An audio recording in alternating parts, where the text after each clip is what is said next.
Well, it's a long thing, but I'm going to call the meeting to order here in a minute. And I've got about 20 seconds. Yeah, you'll learn that. 45, 46, because I've got this really cool watch, but it's not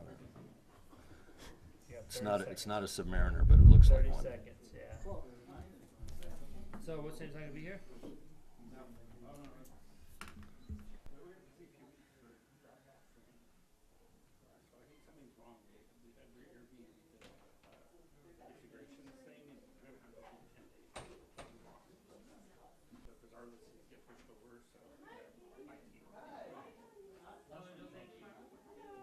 Yeah, and I looked at the curve. We're not that far off, but there's a noticeable difference. So at this point, I'm looking forward to it off. All right. I'd like to call this meeting of the 29 Palms Planning Commission to order. Please stand for the Pledge of Allegiance.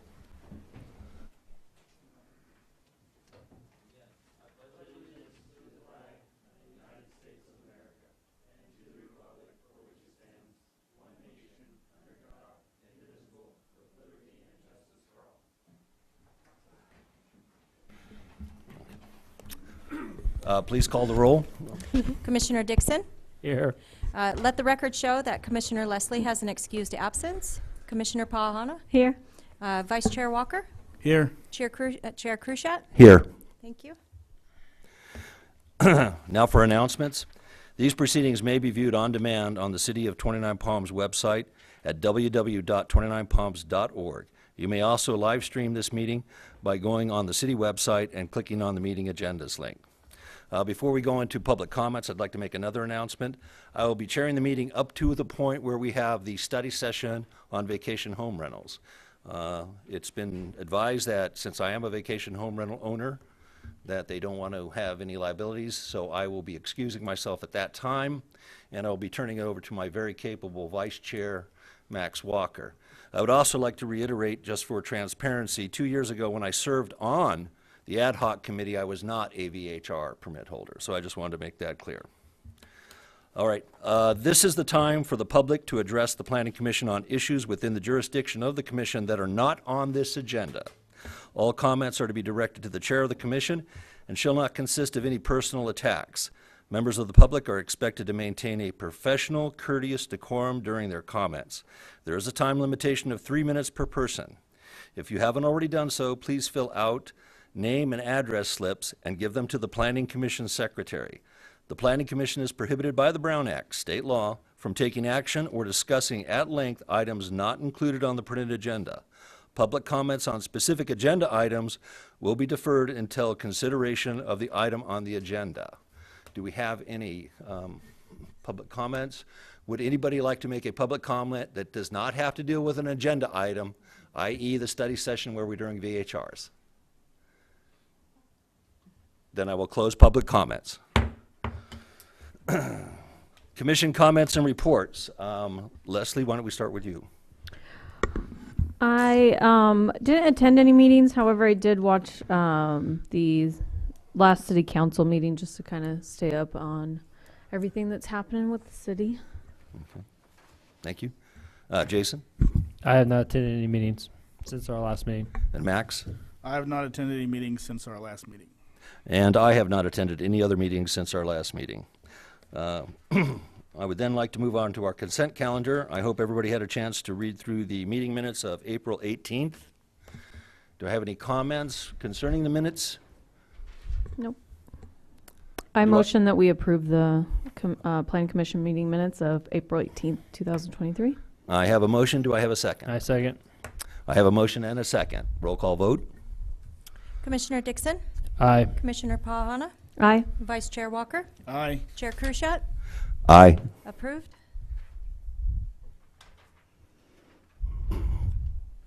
Public hearings, none. Discussion and potential action items, none listed. We will go to the Community Development Director updates, if we would please. Keith? Okay, so this is an update of some of the study sessions that we had talked about before. Sorry about the crazy animation there, didn't fix it. The two-story homes, the This was a request for the city council for us to study whether or not we could limit the height of homes to 1 story.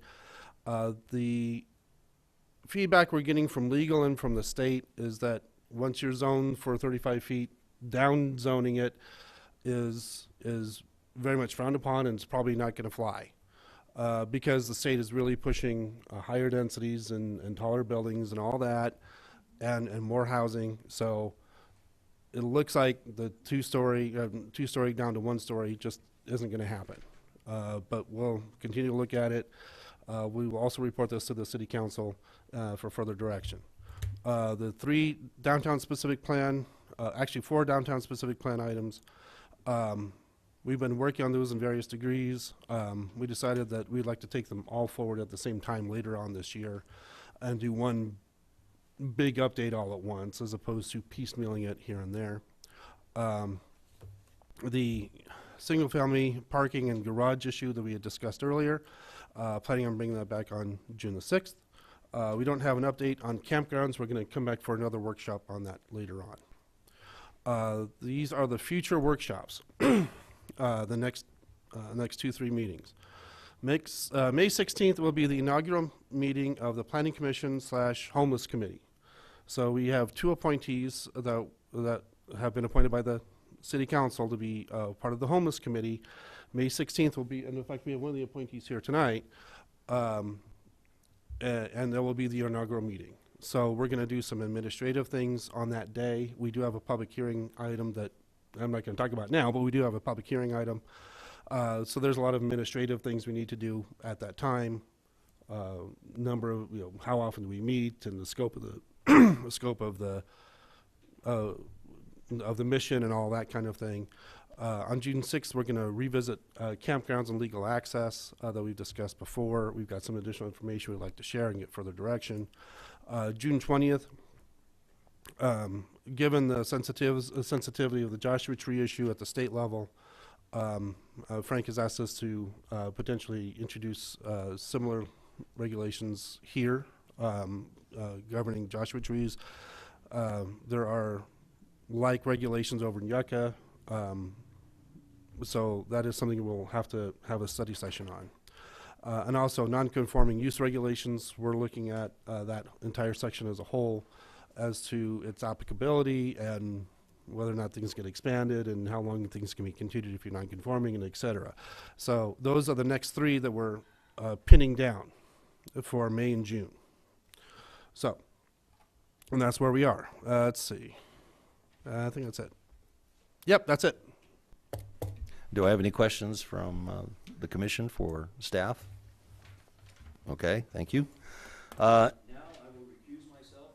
I will recuse myself as we enter into the study session on vacation home rentals, and I will turn it over to Mr. Max Walker, Vice Chairman. I will take my water with me, though. Okay.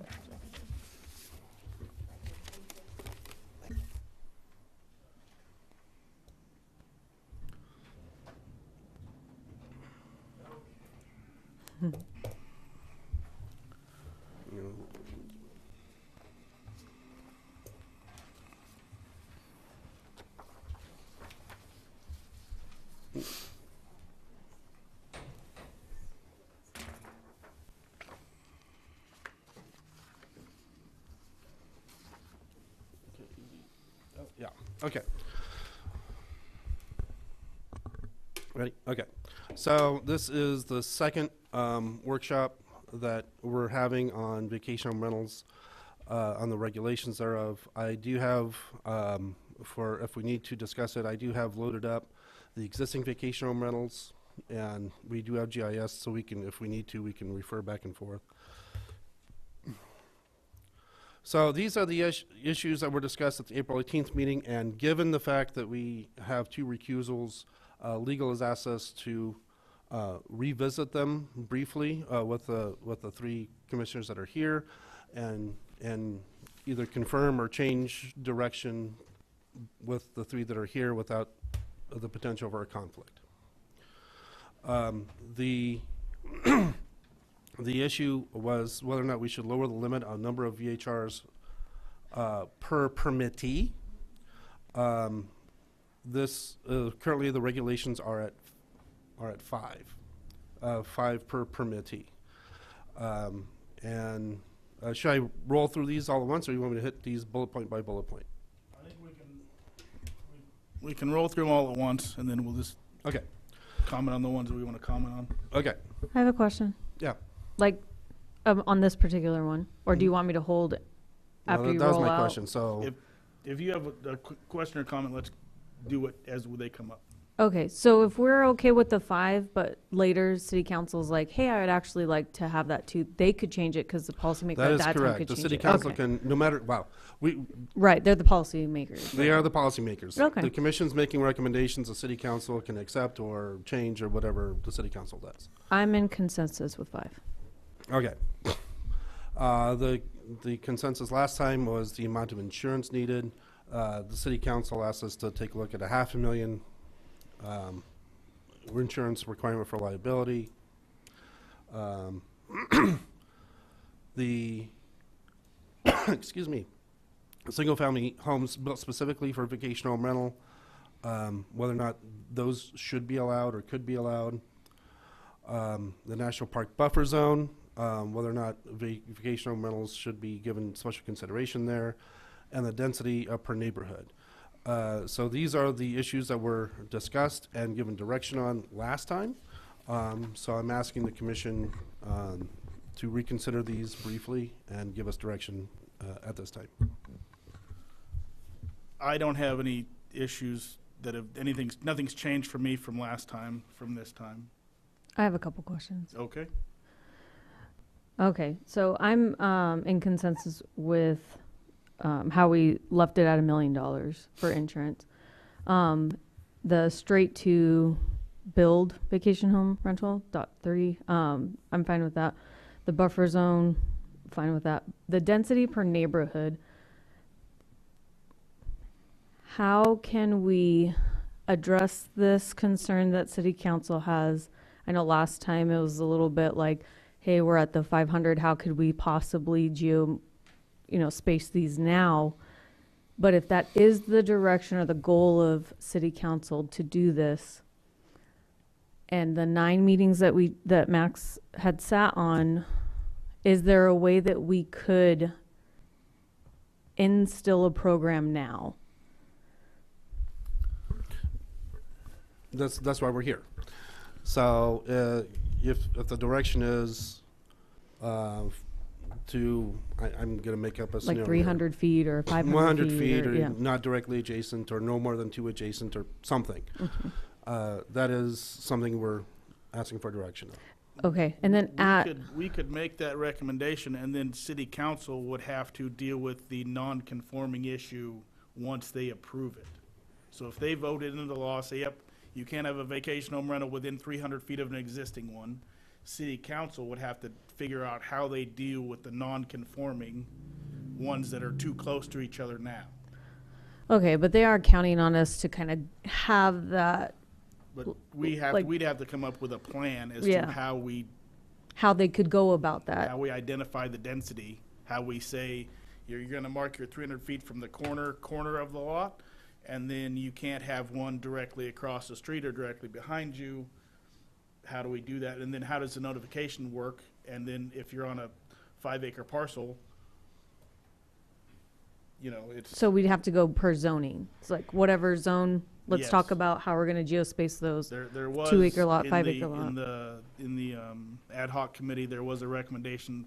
Each zone had their own kind of foot distance from each other. And we're talking just zoning, not community driven. Like Yes, not like the just- Hanson track or Somewhere Right, States. no, or, it was okay. just per zone. Okay, whatever the land is zoned or the, okay. Yep. But it was just figuring out then what program we use to do that, because the parcel maps and what's registered with San Bernardino County doesn't always reflect what is accurate on the ground. So that was difficult. And then we were trying to then say, well, that's going to equate to a lot more staff time to figure this out when an application comes to them for a VHR. how do we count how do we count the staff time, and how does that get worked into the fees of the VHR and all kinds of things. So basically, those that are permitted now, for renewal, they're non-conforming, so there'd have to be a written code to have black and white, like instruction on how to handle non-conforming. But as the through city attrition, Yeah, the city council would have to kind of deal with the non-conforming issue, not us. But we need to give them a plan as to how to identify the density and how it doesn't become an issue.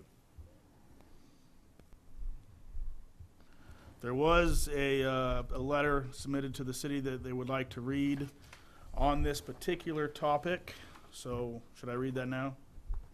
if, Do you want to open up for public comment now or at the end of the discussion, or how do you want to do? Well, I figured we'd open up for public comment now, and then if there was, through discussion at the end, if there was another comment somebody wanted to make, we could open it up briefly at the end. But aren't these, well, we already discussed last meeting, so are we opening these back up for public comment now? given direction by, Yeah.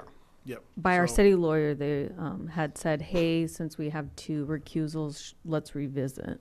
So we should kind of reenact the whole Yes. thing, but very briefly as to these first topics.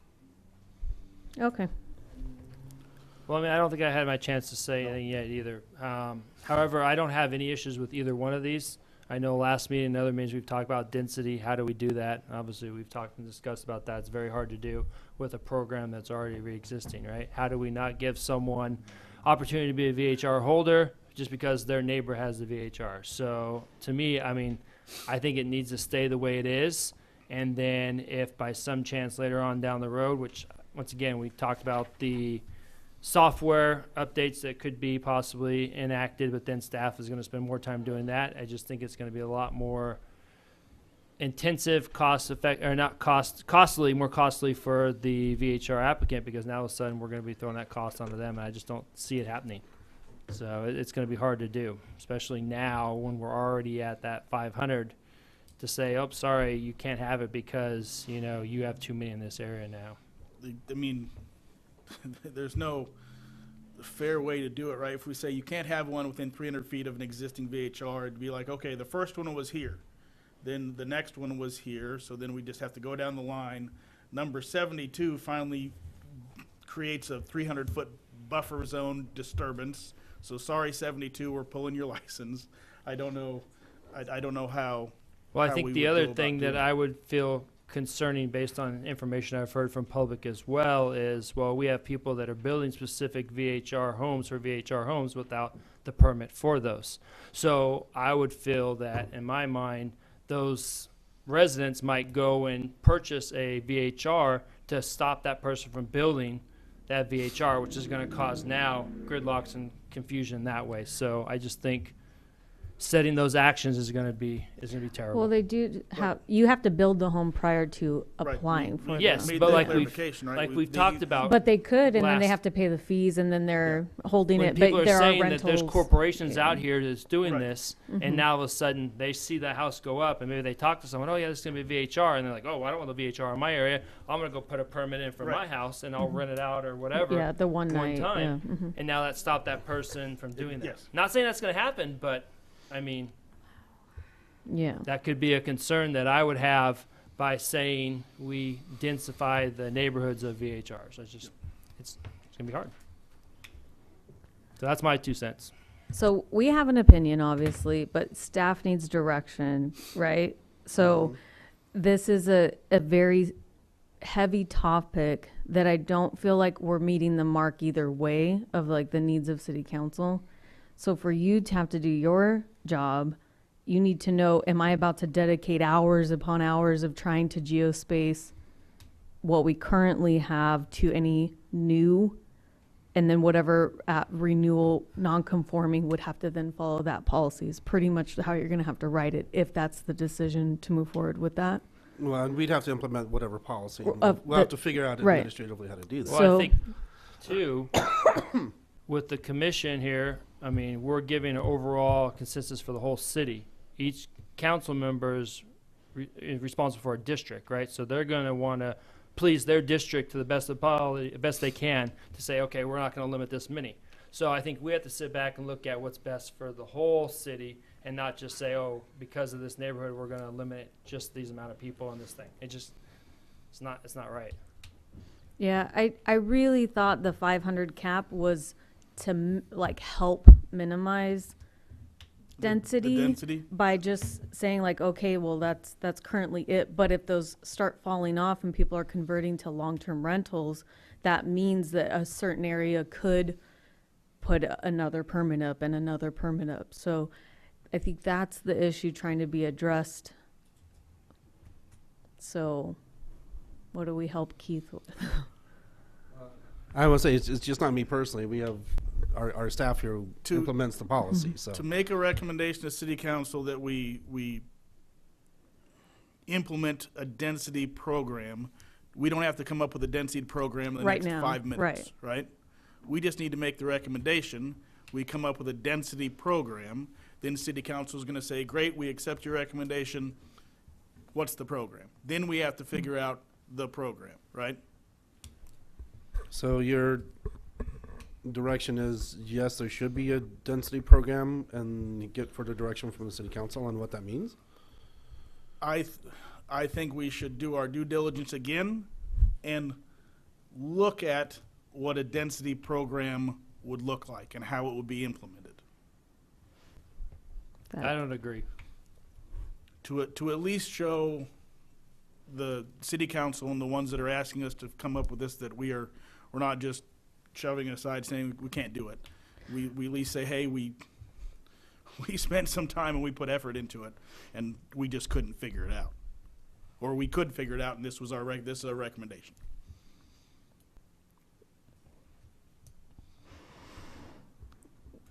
So you want us to, I guess I'm still a little bit lost here. So you want us to like graphically show where we are now and what it would mean if we did the No, I some think sort of we should buffer? put a recommendation forth to city council that we're going to revisit trying to come up with a density program.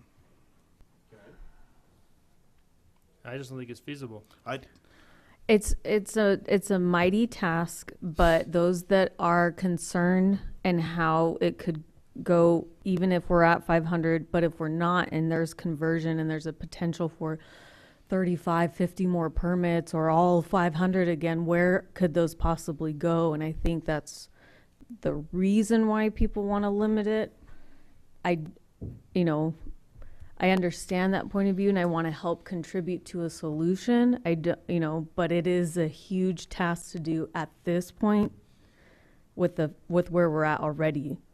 And then what happens if we have two VHRs next to each other that are up for renewal within a few days apart from each other, and the first one gets their renewal in because it's up before the other one? It's and now- non-conforming, so it would That's- that would be a policy that would have to be written. So we're not going to be able to do that right now. And No. tonight's not the purpose to create the program right now. To Max's point, I think it's just giving the direction that if you could present that information to city council and say if they're like, okay, we either want to pursue a program, let's continue diving into that, or if they want to say, okay, no density issue moving forward, it is as it is 500 limit, I don't care where they are. Like that's, of course we're gonna have public comment a little bit later, but this is just kind of like us discussing that. So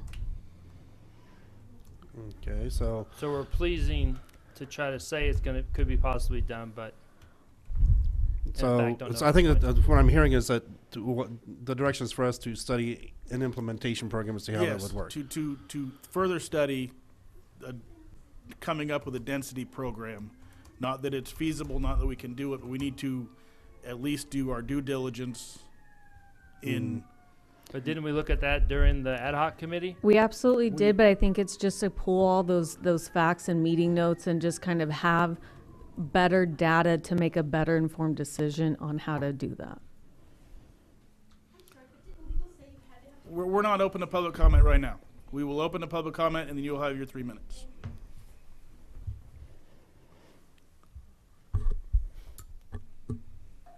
So I think that was it for the follow-ups, right? Yes, I believe so. And then you wanted to open up public now or move into the other, and then how did you want to do that? I think we'll open up public comment now, and then if there is at the end, if further discussion raises another. Just on these issues? Yes. Okay. No, not on these. Or do we, actually, yes, let's have public comment Okay. on these, and then We'll close it. we'll close it and go from there. And then move on to the ones for tonight. Yeah. So Okay. first, for the public comment, I'll read this into the record. So this is from John Tally Jones. Miss Olson, I'd appreciate if the following could be read publicly into the record at this evening's Planning Commission meeting. During the April 18th Commission meeting, the commissioners concluded that the cap of 500 STR licenses for the city now effectively functions as a proxy for explicit density limits, and therefore no recommendations could be made to the city council on that subject. I believe this argument is flawed. A mere cap on the number of operating STRs doesn't effectively deal with the uneven distribution of them throughout the city, nor does it have anything to say about STR licenses on adjacent parcels. The notion that the city is at its licensing threshold, the issue is moot, is short-sighted. What happens if the cap would to be raised? The problem will be even more pronounced. At that time, the commission could again use the same argument for not making a recommendation. It's in the community's best interest to establish guidance on the issue of STR density that will serve it going forward. Thank you. So we'll open it up for public comment. Susan Peplow.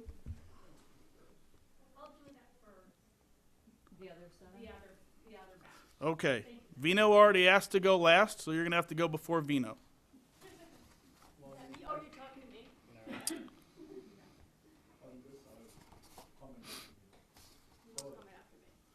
Heather Verscraft? Vesset, sorry.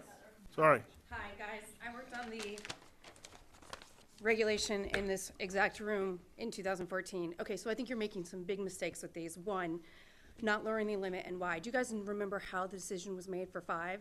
It was because one gentleman had 5. He was a good person. The city council knew him. So they said, okay, 5's good.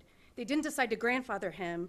They said 5. Now we've got 3 people at 5. It's just going to grow. This is a fix that fails. You're going to continue to grow. Same thing that happened with the 500 limit. Same thing's going to happen. Reduction in insurance requirement. Okay, you guys are making a big mistake with this. First, let's take a way step back and put into context VHR regulation. 2014, sharing economy was happening. I'm an economic researcher in this space. Airbnb started to share, not as a business. Businesses saw a lot of benefit in going in here and coming in and creating VHRs. That's great. A lot of the problems we have today are unintended consequences of businesses coming in and for-profit business-only VHRs. There's a whole other set of people, myself included, that still believe in those early sharing economy days. $1 million requirement for me to rent my house when I go on vacation or rent a room is onerous and discriminating against people who are not in it for the money, and it privileges business VHRs that are going to be building VHRs for profit in our neighborhoods. This is a loophole in creating more businesses in our neighborhoods, which is not what we want. And if you're going to have businesses grow in our residential neighborhoods, they should go through the same types of things as like a hotel or a salon or a restaurant or something else. It is a business, and they should have to go through the exact same things. Density, I support density. I'll volunteer to help you guys figure it out. I'm an expert in this space. I've been researching it. I speak all over the world on it. I've got some other comments about other things. Finally, I will just say regarding this category of casual VHR owners, I get that is a totally weird concept that if you are in it for the money and you are business VHR, which is probably 90% of our VHR owners, it's really hard to wrap your head around. Our city council can't even get their head around it. I will happily meet with each of you. I have an entire document that I've written to explain 4 different use cases and very real examples of why someone wants to casually VHR. However, to do that, you have to comply with the regulation. I like a lot of the regulation to reel in a lot of the problems that business has, but you can't discriminate against people who are not in it for the money. And the insurance requirement at $1 million is discriminatory against people who are not in this primarily for business. So those are my comments on this area. And again, I'll reiterate, I'm an expert, I'm local, I live here, I'll happily help you and support you on this. Like, just tell me where and when to be. Thank you. Cindy Bernard. Hi, can I just hand you something? I was also on the STR committee for 9 meetings. This is a regulation I proposed to the STR committee at that time. It was approved by Travis, who was the community development director at that time, who said it was completely easy and implementable. I do not understand why the 2 members that were on the VHR committee, when I was on the VHR committee, don't understand that Travis said that this was completely possible. And I'm going to read to, now, I also want to say, to Heather's point, that the other thing I suggested when I was on that committee for 9 meetings is that we create 2 categories of VHR owners. A VHR owner that's an investment VHR owner, and a VHR owner that's someone that's actually a full-time resident in that home as defined by being in that home more than 7 months of the year. If we did that, we would solve some of the issues that Heather is speaking to. And I don't understand why people can't wrap their heads around this idea. But they can't. I've got a comment I'll make when your 3 minutes is done. Yeah. Anyway, I'm going to read what this regulation says. In order to preserve the residential character of our neighborhoods, STVHRs cannot be located next door to each other. Accordingly, no permit shall be granted to any lot that shares a border or point with a lot permitted for STVHR use. This includes permits with temporary statuses such as pending or suspended. Then Travis said, and he approved this before I handed it out to the STR committee, per the 1/12/22 discussion with Community Development Director, this is within the capabilities of the current buffering tool. It is possible to run a buffer of 5 feet in the system, which would show properties that share borders. Most easements are within parcel boundaries in 29 Palms. The exception is downtown where there are alleyways. Locations that are across the street or across an alleyway would not be picked up with a 5-foot buffer. So this is a completely doable system. And not only that, you could see adjacency on a map. It doesn't take a tool to see if things are next door to each other. It's the easiest way to do it. All of those 300 or 400 or 500 foot things, very hard. This is easy. And you would cure it very simply. You would cure it with non-conforming by simply saying, they're all grandfathered in. If they're already next door to each other, they're grandfathered. No problem. If one of those 2 houses next door to each other sells, that owner does not get to get a VHR permit. The one remaining keeps it, the one that sells doesn't. Super easy, not complicated. I think it's doable. Thanks. So, real quick, Cindy, to your comment about the having 2 categories of ownership, we did look at that, but that would take so much of city's time to say, well, I'm a casual VHR owner, but I rented my whole house for 2 weeks while I went on vacation somewhere. How do we regulate that? We couldn't easily do that, and we're not staffed to track VHR rentals that often. Max, may I say something to that? However, when we're talking about this, most of the VHRs are owned by people that don't live in our city, not city residents, right? The people like Heather, they're city residents. So one would think the staff would take the extra time to manage that issue for the benefit of the people who actually live here. And if I can just make a comment. No, your 3 minutes was up. I'm sorry. Mary Jane.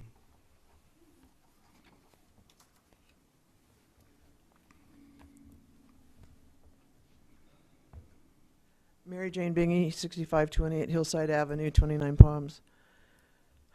I'm about done with this subject, personally. If people are going to go to long-term rentals, that's saying to everybody that people aren't renting the Airbnbs or the VHRs. Otherwise, if they were making money on them, they wouldn't go to long-term rentals. Am I right on that? Makes sense. So I don't know what the concern is here.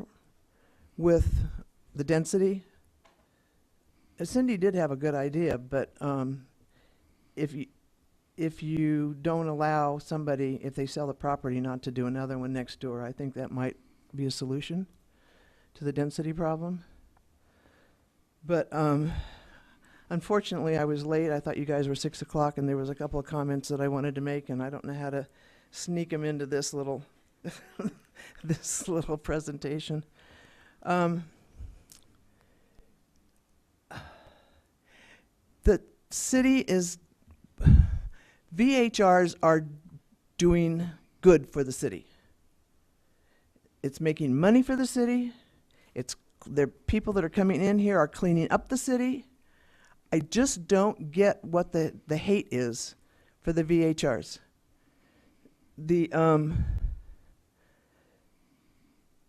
You have so many things in place, like noise control, call the phone numbers.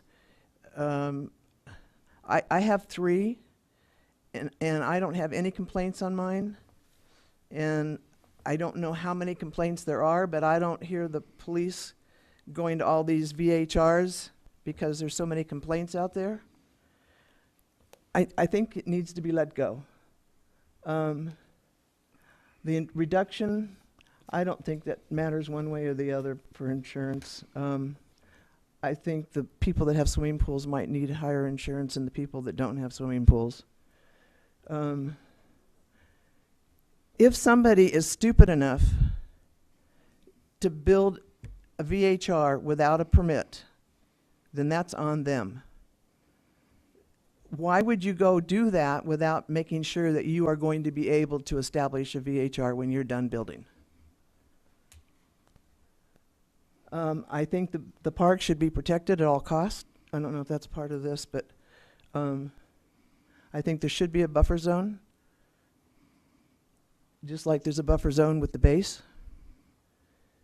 And I think you guys have about wore out the density problem and trying to figure out how to make that all work. And I think we've about wore out this VHR situation too. Thank you. Thank you. Susan Peplow.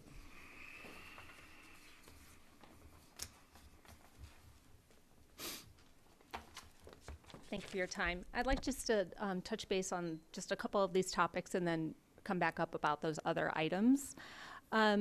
As far as density, the concern, not so much what perhaps what Cindy has recommended. The concern, I'm kind of surprised that Mary Jane didn't mention it, it affects property values too. So if you take a neighborhood, insert whatever, we'll use Indian Cove as an example, and Indian Cove becomes on lockdown, no licenses available due to density issues. And it's time for you to sell your house. You have a house in Indian Cove. You're transferring. You're leaving. You're retiring.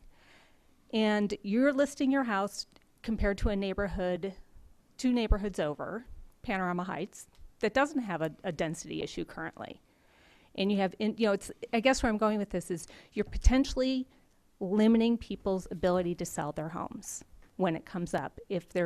Everybody needs to be kind of on the same playing field. And that was something that had come up in that talk also. So just without rehashing it all, that's just a little food for thought on that. Plus attrition's kind of taking care of this anyway. So there's 3 licenses in Indian Cove that are for sale, 2 of which are already pending. Like it's happening all on its own. And then as far as insurance is concerned, it's $1 million. I looked it up. I was talking to Eric. I licensed a property last year. The upgrade for between $500,000 and $1 million was $60.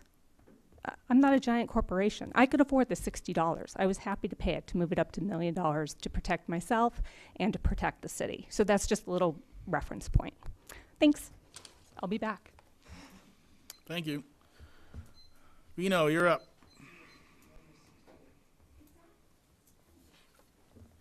Thank you, Vice Chair Max. In fact, let's talk about the lower limit. I think last week a staff had been presented to the council that we have to build 1,100 new homes by 2029. In 2020, I believe we had like 3. 2022 we had like 5, and 2022 we had 25. The 2 previous years we had below 5, and 2022 was a bumper year, was a banner year. So by 2029, and I think Councilman Joe Klink, our staff, how's the permitting issue looking for the first quarter of this year? It was a single digit. Now that single digit can be 1, 2, 3, up to 9. I don't know what that number is. Probably staff can fill us in with that 5.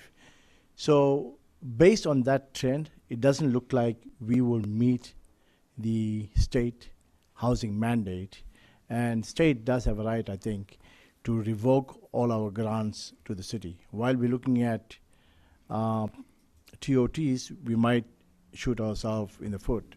Other thing is, I've seen on social media that people posting places for rent, they're asking the people to make at least 3 times, minimum 3 times what the rental is. The average rental in the city is now $1,600. And as a small business person, I know how many people make $48,000 or $5,000. Not everybody is fortunate that lives in the city like everybody in this room. So that's a major thing. We should take that into consideration. I think if somebody wants to own 5 vacation rental, come build a hotel. I'll help you get entitlements. I'll help you get subcontractors. Even though I've built many hotels, I don't fear that competition. Let's talk about the reduction of the insurance. I think if somebody has a pool and they've got a vacation rental to safeguard the city from being dragged into a lawsuit, once you're dragged in, you'll have to defend it. In fact, one of the council members said that I'm an insurance agent and it's hard to get the insurance over 500. You can always get an umbrella policy. I do the same thing in my business. If my loan bank needs a policy for this thing, X amount of dollars, and if I can't find it, I'll go and buy a second policy called the umbrella policy, which brings it up to the limit. Let's talk about that geozoning. I mean how far they can be. I don't think that can be an issue. If you apply for an ABC license, the ABC would say, hey, you know what, you as an applicant, you need to give a radius notice. We can ask them to do that. Thank you, Vino. Thanks, Max. So we're going to close the public comment and move to the next agenda or next set of topics.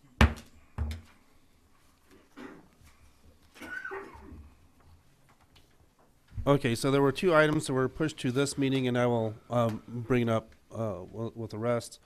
Is whether or not we allow units to be connected by carports, so it was tabled to this meeting, and good neighbor class requirements, when and how they're required. Again, I'll discuss those here in a minute. These are the issues remaining to be discussed. How would you like me to do them? Would you like me to bullet point them out and then discuss them at the end, or how would you like to? I think it'll be probably more timely if we just bullet point them out. And then if we have issues with some of them, we can discuss them separately. Fair enough. Okay. The number of vacation home rentals allowed per parcel. There is a little bit of a discrepancy in the existing code. The code mentions that VHRs are issued per parcel, and another part of the code says it's issued per unit. So now we're in this discrepancy as to whether or not each unit needs to have a different VHR, or whether or not one VHR covers the entire parcel, even though they may have multiple units. And if I need to bring up the exact regulation on that, I can also show you geographic examples as what that would mean. Parking requirements, units connected by carport. There is a difference in the requirements between what a typical single-family residence requires as far as parking, and what a VHR requires. A VHR requires typically more parking. So the question is how do we arrange that? That's part of the parking requirement discussion. And also units, whether or not they're can be connected by some sort of carport, which is not strictly a living unit situation, but is connected by a roof situation.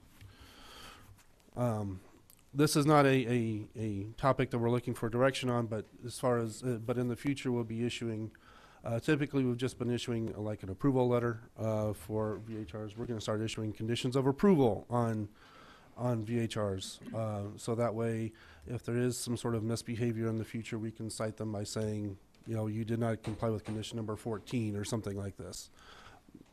Just so everyone will be aware.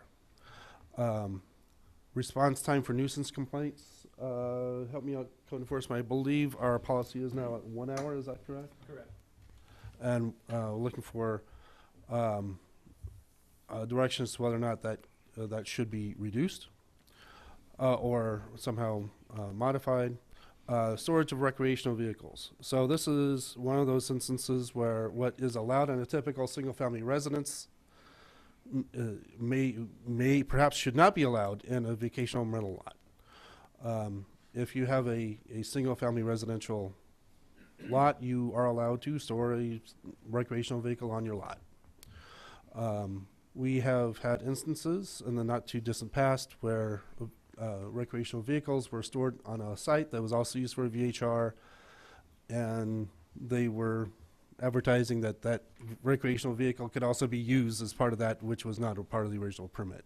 So we're looking for directions to whether or not we should put some sort of stipulation that says if you have a VHR, no additional extraneous large vehicles, whether it be a bus or a plane or a train or a caboose or a recreational vehicle or something else that could be conceivably habitated in.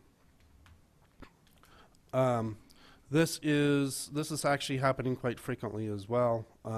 Sometimes we have a VHR permittee that is permitted to have 3 or 4 bedrooms, and they want to make some sort of structural alteration. Sometimes this is a spa, like an outdoor hot tub, which was not a part of the original permit. Sometimes it comes into whether or not they want to divide off part of, say, their living room and make that into an additional bedroom.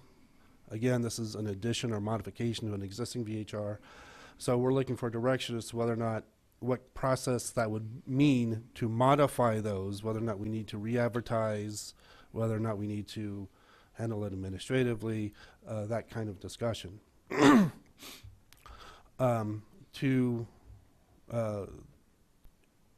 in this particular instance, whether or not VHR locations should be allowed to have extraneous other types of permits.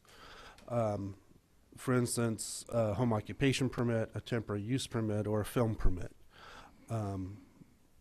This was maybe a preemptive issue we wanted to address, that perhaps, for instance, a large wedding could be held at a, which would require a temporary use permit. Could those be allowed in a vacational rental permit as well? And our recommendation is that's probably not a good idea, but we want to have that discussion with the commission and get direction. The good neighbor class. The commission wanted us to give scenarios as to when the class would be necessary. So there are 3 scenarios now, 3 different directions, and of course there's always more, but these are 3 main directions we could take. We could require a good neighbor class only on new licensees, require new and renewed licenses, no matter if they've passed it in the past, require for new licenses and only those VHRs that have citations or the suspensions. Okay, so in other words, if they had some sort of code violation, then they would have to come back and take the class before they can get renewed. So those are the 3 particular issues. If we do have time, we have come up with a very, very draft internal document. This is more of a working document that I wanted to share, and I'm willing to have this discussion. This is meant as a guideline for staff for violations that may be happening on a licensed VHR. Per the code, we have 4 levels of punishment or citation. One is just a warning. Another one goes into a fine. there's an immediate suspension or recommended revocation. We as staff really are sensitive to coming across as arbitrary in our enforcement, so we'd like to have some written guideline. This is not this is not going to be an ordinance. It's not going to be a resolution. This is an internal policy that we would go by. The lowest being a warning, you putting the trash out on the wrong day, your sign is not visible because it's covered by a bush or something. If we have repeat offenses on a particular issue, then we can go up to escalate it to a fine. If we have repeated finable offenses, then we can do some sort of suspension. If there's cited for illegal activities for whatever reason, that's a suspension or revocation. And revocation would be things like repeated suspendable activities or noncompliance with conditions of approval we're going to issue. Inaccurate advertising or advertising for things that they were not permitted for, and et cetera. So this is also an issue that, when do we revoke, when do we fine, when do we do? So this is a starting point, looking for guidance on this as well that goes related to the other issues we just discussed, or that I just outlined. So that's where we are. How do you monitor the guest one? You went back on the guest control. Well, it's if we can determine if it's, and this is an internal starting point. If it was obviously the fault of the guest versus a fault of the host. For instance, if the guest had a loud party, granted the host is ultimately responsible, but if the guest was being particularly loud or something. But we're still suspending the host license. We're still right? suspending the host. But not the guest, because we can't really do it, because they'll just move to another VHR, because Yeah, this may be a distinction without a difference, but we wanted to at least have a starting point for guidance for punishment and citations. I guess if a host was to get a suspended license for something, they would probably vet their guest a little stricter. That would be the ideal.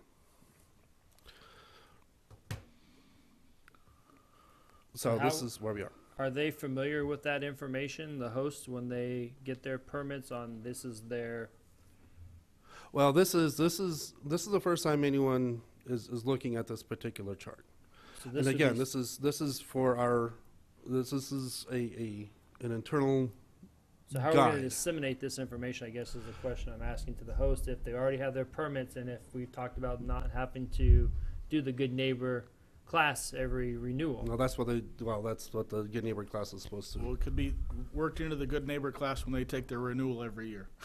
I thought we weren't doing it that way. Well, we're going to go back and talk about Yeah, this. so This is let's- a concept draft of the potential way to handle escalating issues and how we want to go from a warning to differentiate a fine, a suspend, and- or a revoke. And once this is officially blessed, then we can do an email blast out to vacation home rental permittees and say, everyone's on notice. So you we're- can not we're say that getting you're complaints unaware. on this and this and this. So this is where we're headed for. If you do this, you may be suspended or revoked. Yeah, I would just say that it just would have to, I'd eliminate the guest control completely, because like we said, the host is overall responsible. That's So fine. if the trash cans aren't taken out or put out or put back in, that falls on the host, not the guest that just left 3 days ago. Okay. Like I said, this is a first run at this sort of thing. So I will bring it back over to these particular issues.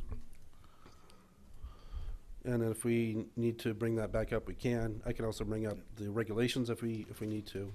So So for the first one, you said there's kind of a discrepancy between in the code. yes, would you like to see Yeah. what we're talking about?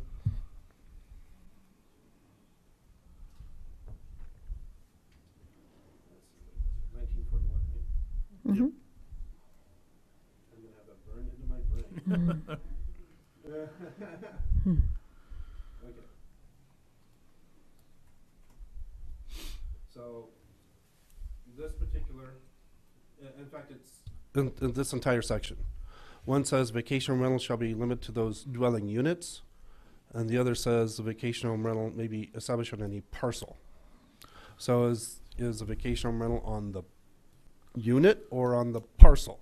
Well, Those are very two different things. it needs to be on the unit, because if I have a 5-acre parcel and I have the means to do so, I could build 3 homes on my parcel. Now I have 3 vacation home rentals, and now we're adding to the density problem in Indian Cove.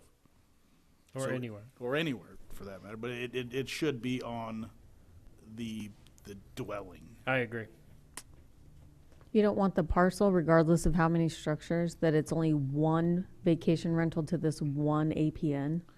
Like, even if you have like at the house that somebody stays in permanently and they have this back casita that they got permitted, all of it complies to cover, I'm sure.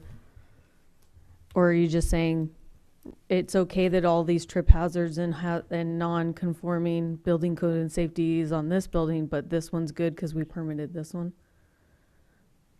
I'm just asking questions. I'm not saying that my opinion's correct. Well, I'm and just- both interpretations bring different implementation complications. Correct. As we have it now, the idea was that it was a standalone detached, that it wasn't all these different structures get to have 4 different permits and you rent to 4 different families. That wasn't the intention of that, to my understanding, correct?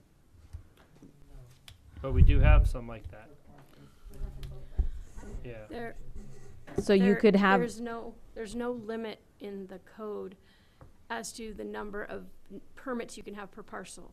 So if you somehow have 4 different separate houses on one parcel, right now you can apply, if they're available, you can apply for 4 VHR permits.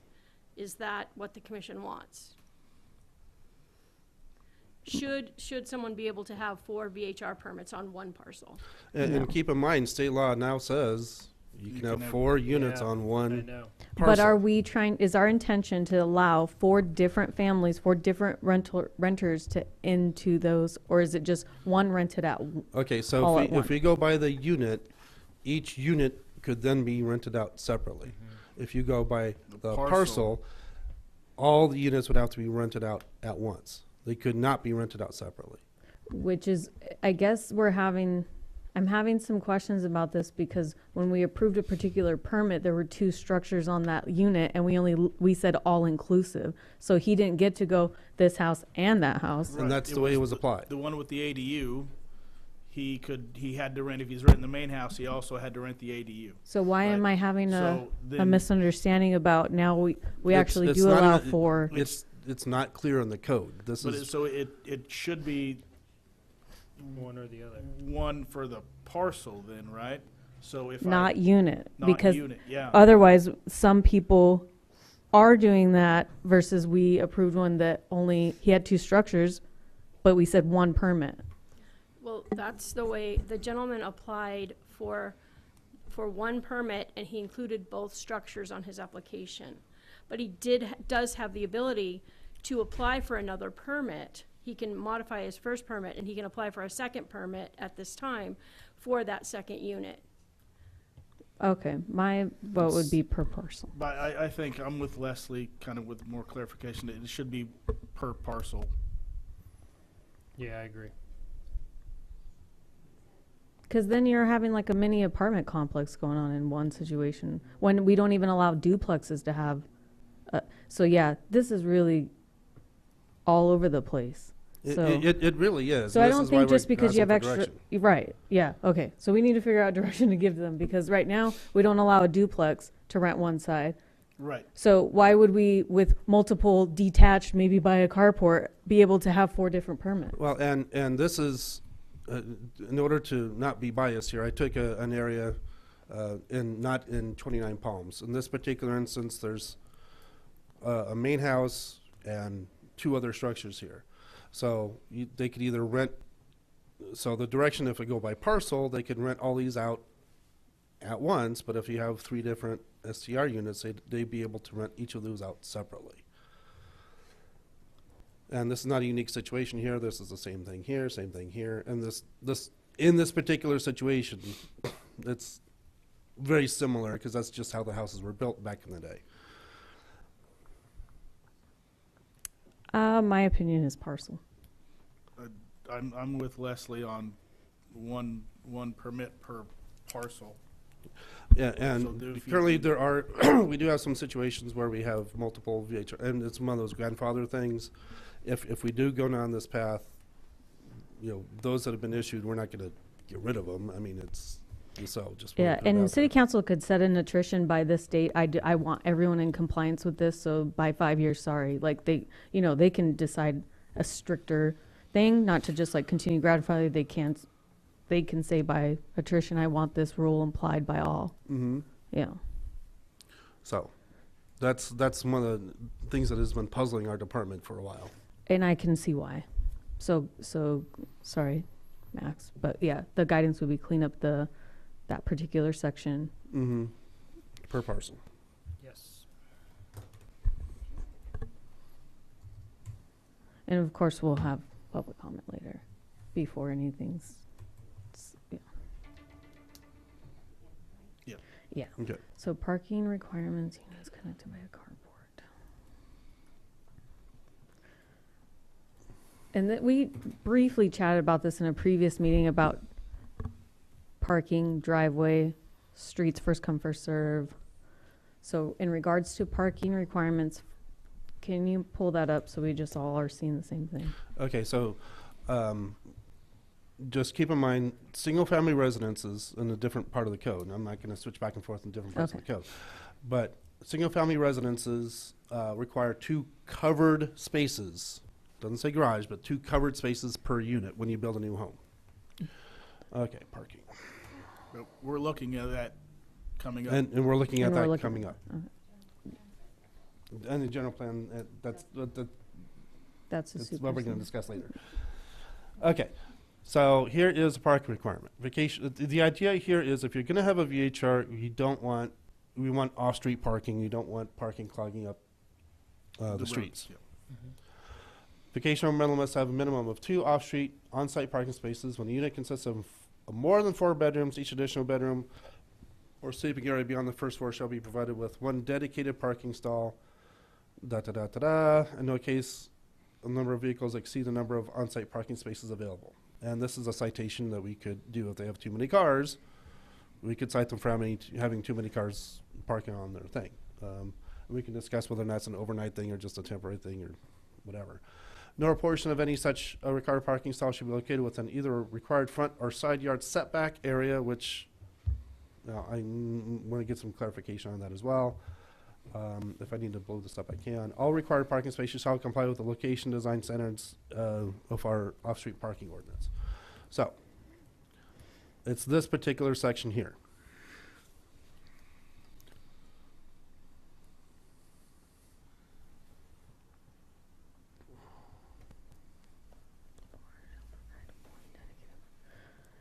Okay, is it gonna be possible to adjust this information without the revision of what we're working on in June for Mhm.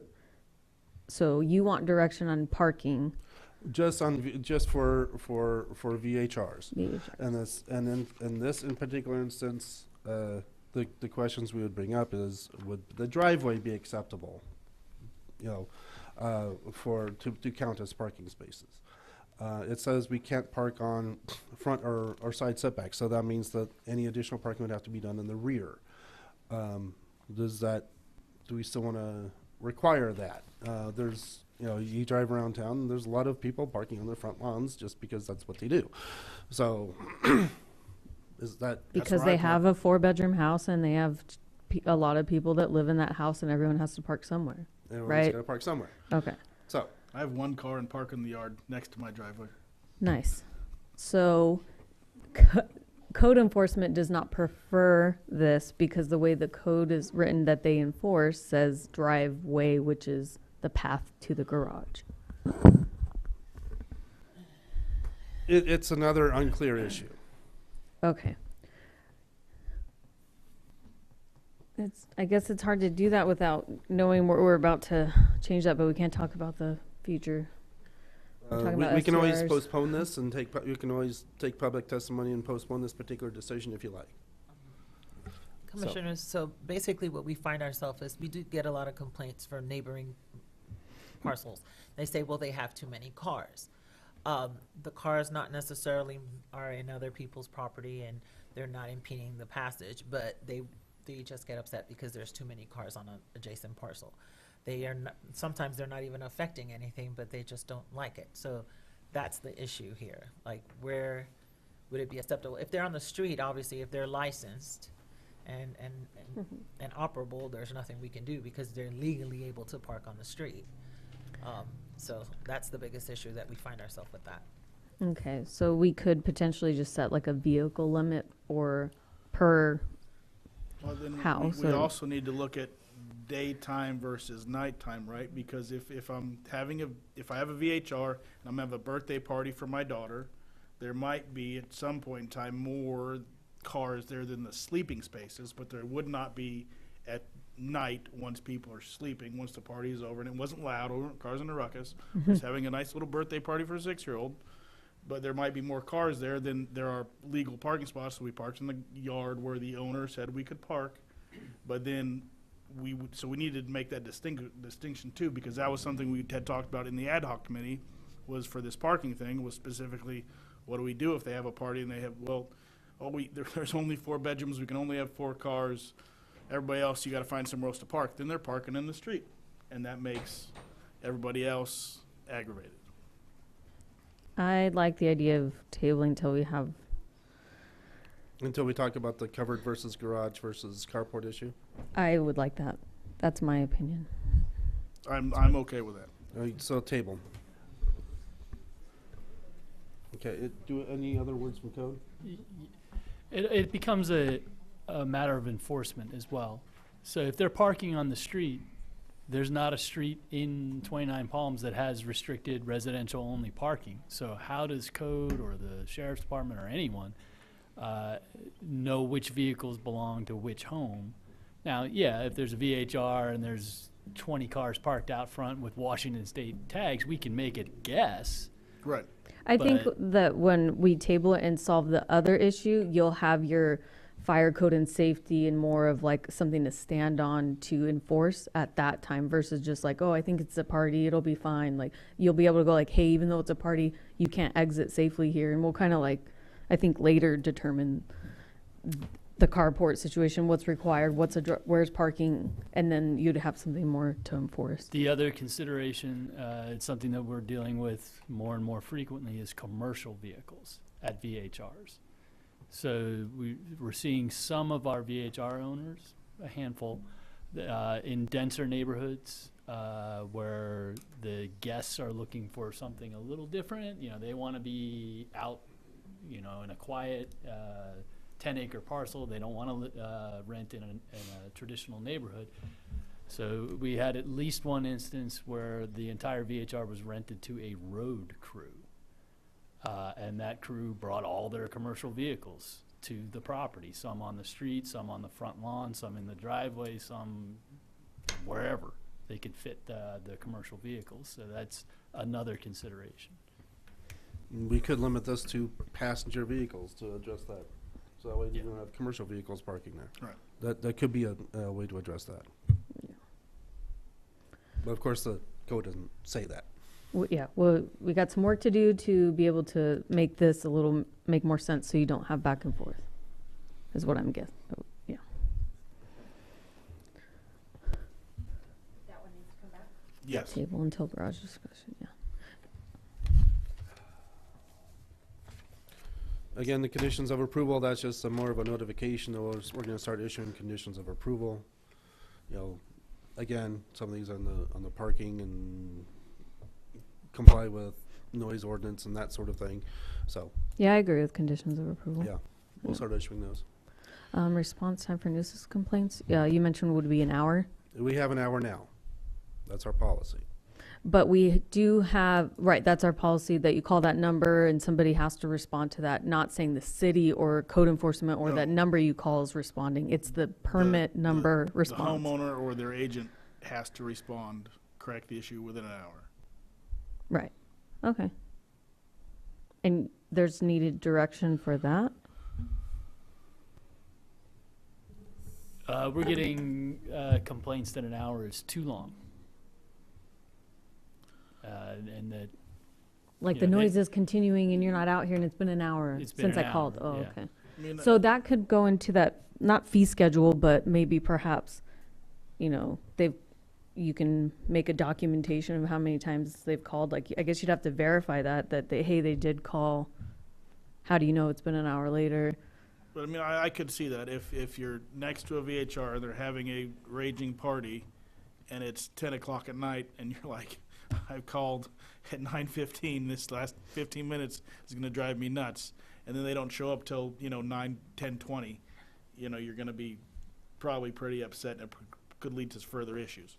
So And so it's an hour to respond. To get there. not Doesn't not to mean- they have to correct the issue in an hour. They just Yeah. have to respond, right? They have to respond within an hour and try to correct the issue.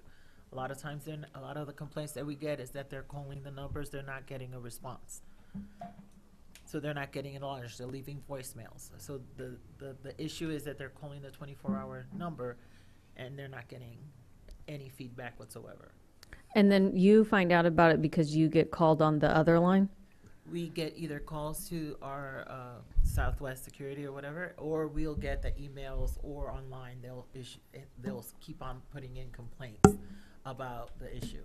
Do we have the stats on how much? Because I know, like when we first started with the Southwest Security, we were getting maybe one call a month or not even that. Do we have the stats on how it's progressed through time? We can probably pull that information. They go directly to Frank, the weekend reports. Right. I think this would probably have to just be addressed in that if you find a way to establish a complaint and they're not conforming to the rules that we have, then that fine or revoke or what have you, disturbance, like then you could apply when we develop that list. I think this is more of like a compliance, like it's not, we've done a lot in place now that if they're not responding by the hour, then it's, yes, we have that extra line that you can call, but I think that we have enough established that now it's just responding to, I guess, the fine or what have you to the homeowner for having a party, not controlling the noise as they ought to have. Yeah, and I think also the biggest problem is, as we all know, when someone calls, they want to talk to somebody. They don't want to leave a Of course, voicemail yeah. multiple times. So I think the owners need to be a little bit more responsible with that 24-hour contact. So 24-hour contact.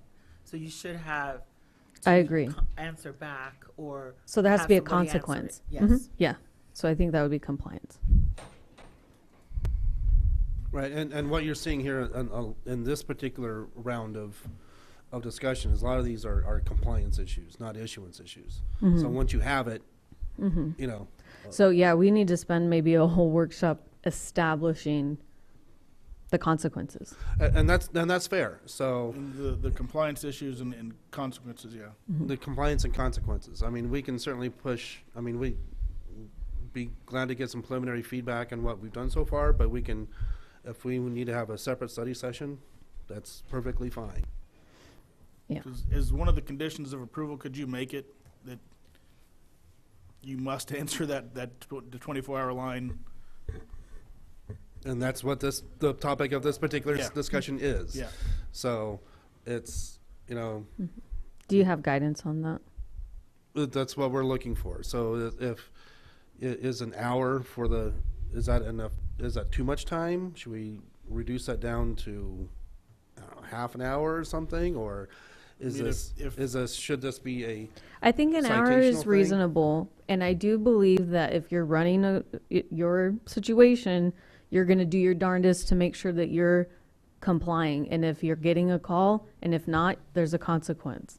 And I just think that's how that will have to be enforced. There are other jurisdictions, we have looked into this, there are other jurisdictions that say, someone has to be able to respond physically within a half an hour. But we say that it has to be responded to in an hour. I guess to Max's point, if there was facts, like a report shown that how many times this is an issue, then perhaps changing it could be a solution.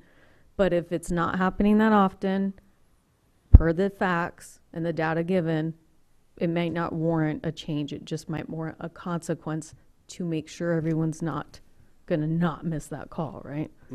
It'd also be hard to get the data on how many times a 24-hour phone number is going to voicemail. But the complaint that is elevated through our, Right. yes, that would be the data that we would have. And I want to say, I'm going to do a little touchy subject here, because we do get complaints that are not, that we can't action on. Validate? They're not actionable.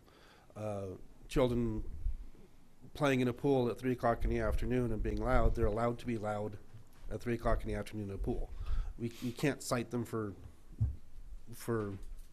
enjoying the property during the daytime. So I understand our city has quiet hours, but do you have like the right to live in peace? And if you're ever disturbed, like you could do something about that? Our Like you quiet could- hours are from, help me out, guys, 10 p.m. till 10. 7 a.m. 10 to 7. But in construction time in the summer is at 6 a.m. I'm just saying, if we're talking about nuisance, but yeah. It stops earlier also. Yeah, okay. So, I think a separate study session on this is needed. We can devote some and actually have some time to think through it. Fair enough. I mean, whatever the commission's direction is. So what we're hearing is this is a, response time, yeah, you need more time to validate if there's a true issue. Like have you just been rolling in with nobody's responded to their problems, and it's the severity of the nuisance is just cannot be taken, and we have to change action and enforce all these. Do you prefer less time? Do you want it to be 30 minutes? We would prefer less time, I think. So what we're seeing also is people are disturbed. To your point, they may not rise to the level of an ordinance level disturbance, but those people are disturbed. If they're calling the number, they're disturbed. So lately, what we've been seeing is our security team is also being called. They're going out, they're taking a decibel meter reading. Our threshold's 75 decibels. They're getting 68. 63, 71. So it's we've done our below due diligence. level, but there is a disturbance. Right, but that's just So, because there's yeah. a sign with a phone number out front. Who's to say that he's not making a ruckus, and I just have to look for your phone number to Right. call against a regular civilian having a great time in his yard. But I think you're doing the due diligence. You have the person go out, you make the record that it wasn't at the threshold, and thus continue enjoying. Noted the complaint. If it continues, escalate. But to speak to your point about, does the person have a right not to be disturbed? Right, like do you have the right? right to live in peace, and Right. can that be, do you call the police or do you call the line just to be like, hey, that bothers me, but ultimately what is that, what are you going to do? Okay, so they would like it lessened. When we get those complaints, even the ones that don't rise to the limit of a violation, are those logged, and are the homeowners notified? Yes. Okay. So the VHR owner is notified. We had a disturbance call. It did not rise to the level of an actionable offense. However, we did get the complaints, and you're notified. Yeah, because, we have to be careful how we're going to do that, because that could be a case for I don't want this here, and now I'm going to call all the time. So yeah. So decreasing the time from an hour to 30 minutes, what's that going to do? Because obviously if I'm in Yucca and I have a VHR and I'm doing something, I get the call, it's going to take me a good 10, 15 minutes to get finished with what I'm doing and driving back here to handle the situation. I don't think 30 minutes is enough time for me I to be think able to handle it. responding it could be a phone call. Like you could have the renter's information and say, okay, I have gotten these calls. And let's say I do that, and then now all of a sudden I still get a call from the neighbor, which now contacts you.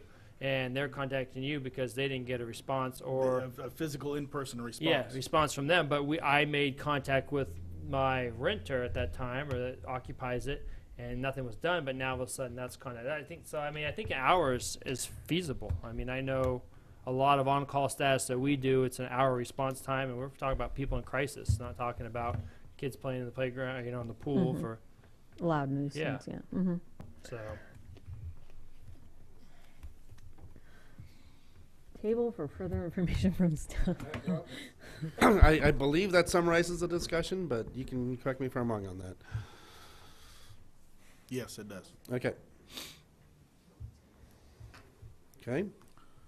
All right.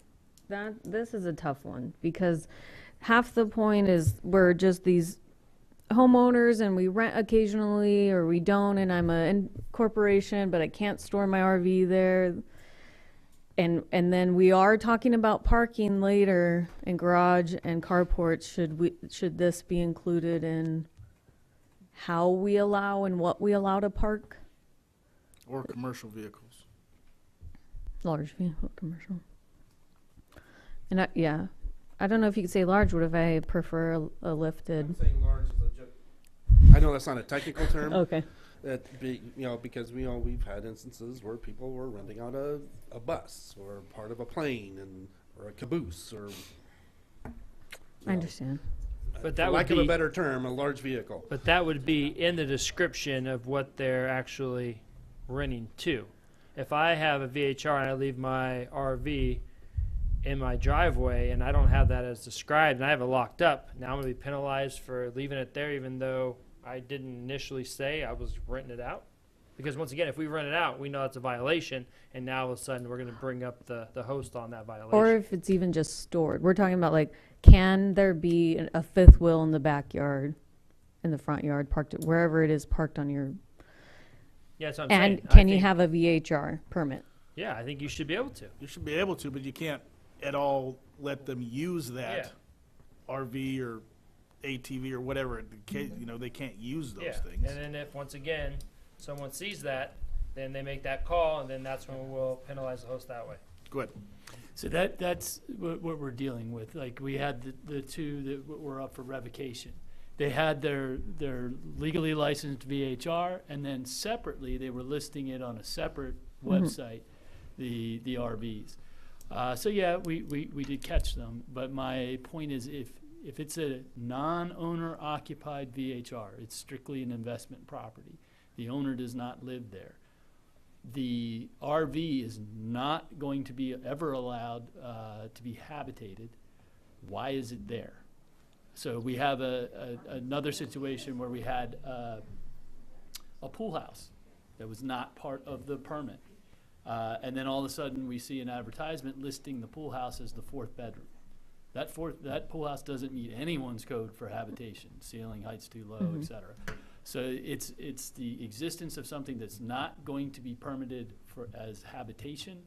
Then what is it there for? If it's there strictly for storage, that is a valid argument. I would say storage. I know multiple people that have rented their homes out of long-term rentals, and they make a deal with the renter to leave their trailer, RV, all that stuff there because they have the space for it. But also, what if I brought my RV to the VHR and I parked it myself? Like I drove to my VHR in my RV. So I think this ties into parking that needs its own dedicated time. You're on your cross-country trip and you're just VHing. I don't know why you do that if you have an RV, but Yeah. I guess you couldn't get a spot at the local RV park. Yeah, but now I don't even know if I could to park it. Walmart. That's just the example, right? Right, yeah, But he's also saying storage. Can the storage be allowed? I think for storage, it should be allowed.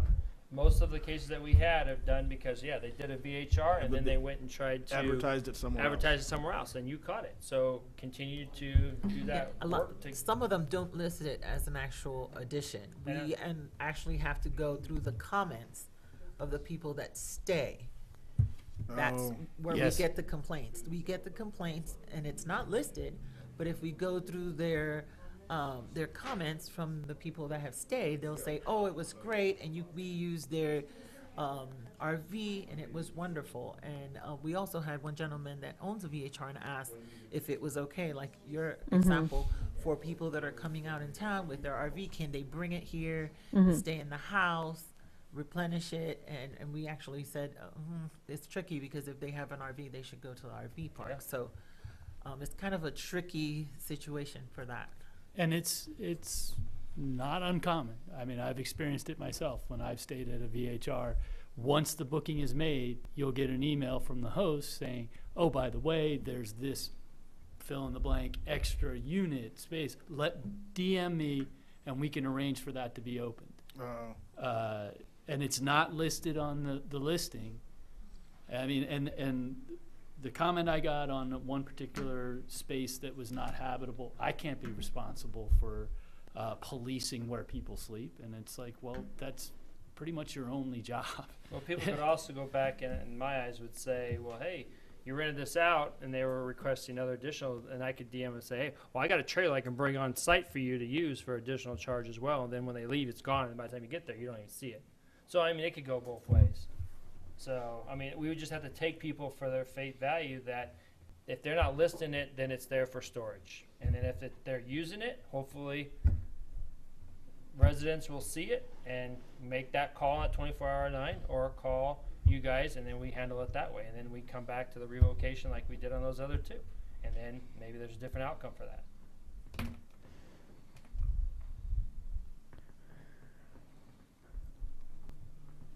So what I'm hearing is that we, as far as RV vehicles and other large vehicles, Commission doesn't see that as a problem, but as far as the commercial vehicles or things where people bring the vehicles to the VHR, that should be folded into the parking discussion. Is that what I'm hearing?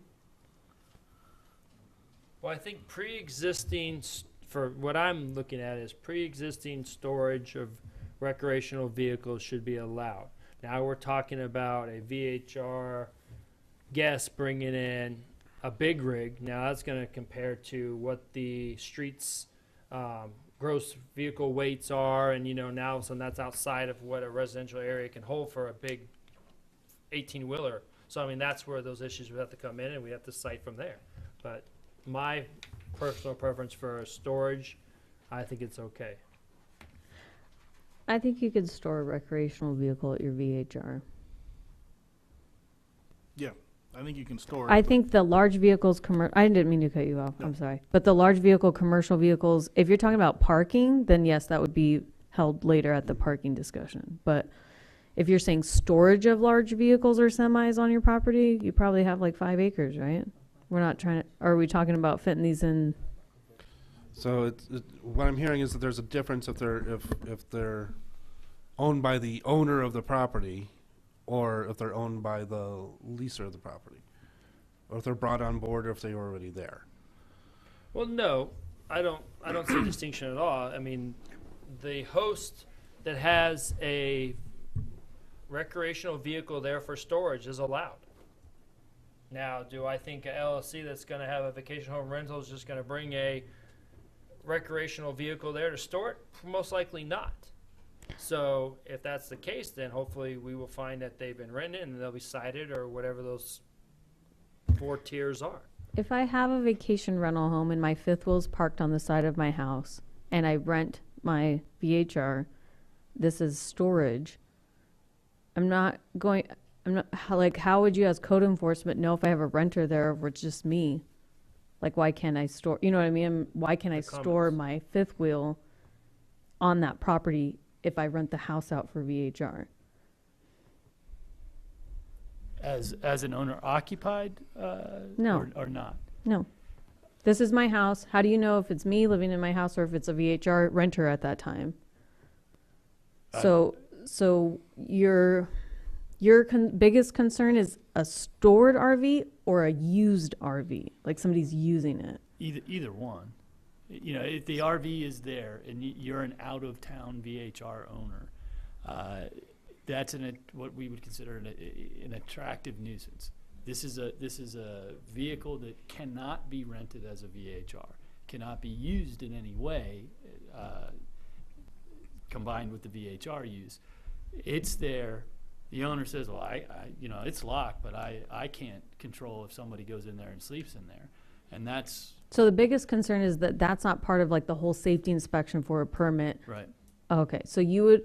So and the no one's allowed to habitate in a... No one's allowed to use it. It's supposed to be stored right now. But no one's allowed to live in a trailer anywhere in 29 Palms. Anywhere. Right. Not even if it's owner occupied. Right. So you would code enforce... Unless it's zoned as a RV park. So you... you would code enforce that for anybody, but if it's stored on a VHR is the issue. Okay. Is that what's going on? It's just that it's a VHR. Once a permit's attached to that house, the preference of storing an RV is not by the staff because you want to make sure that nobody's in that unsafe thing you didn't inspect. Correct. So if is that part of the building code and safety is that you don't want these hazardous potential things stored on a property? And that would be part of your checklist that you're already checking? I think it's the added temptation at a VHR for someone to use that extra space for a renter. But also if... Then you go back to the pool house, and then you go back to whatever else is there. But if I own a VHR and I happen to live, let's say, in LA, and parking is at a very expensive premium in LA, and I have an RV, I'm like, hey, I have this nice paved driveway covered for an RV storage. I'm going to park my RV in this house I already own in Tornado Palms. I'm going to lock it up, secure it. Nobody's using it. Are we going to say you can't do that, but two houses next door that just own their home, they have the exact same parking setup for their RV, but they can do that? Are we going to say they can't do that? No. Right, I agree. Yeah. So I think you can store your recreational vehicle there. I agree. I agree. No change to the code, but I want to emphasize that they cannot be used as part of the VHR permit. Yes. Because it's part of the conditions of approval is you're not having that accessory dwelling unit, temporary, whatever it may be, pool house, some sticks, I don't know. Yearly at their Right. good fellow meeting. Right. And if there's a violation that code enforcement detects, then they're doing their due diligence. Yes. Okay.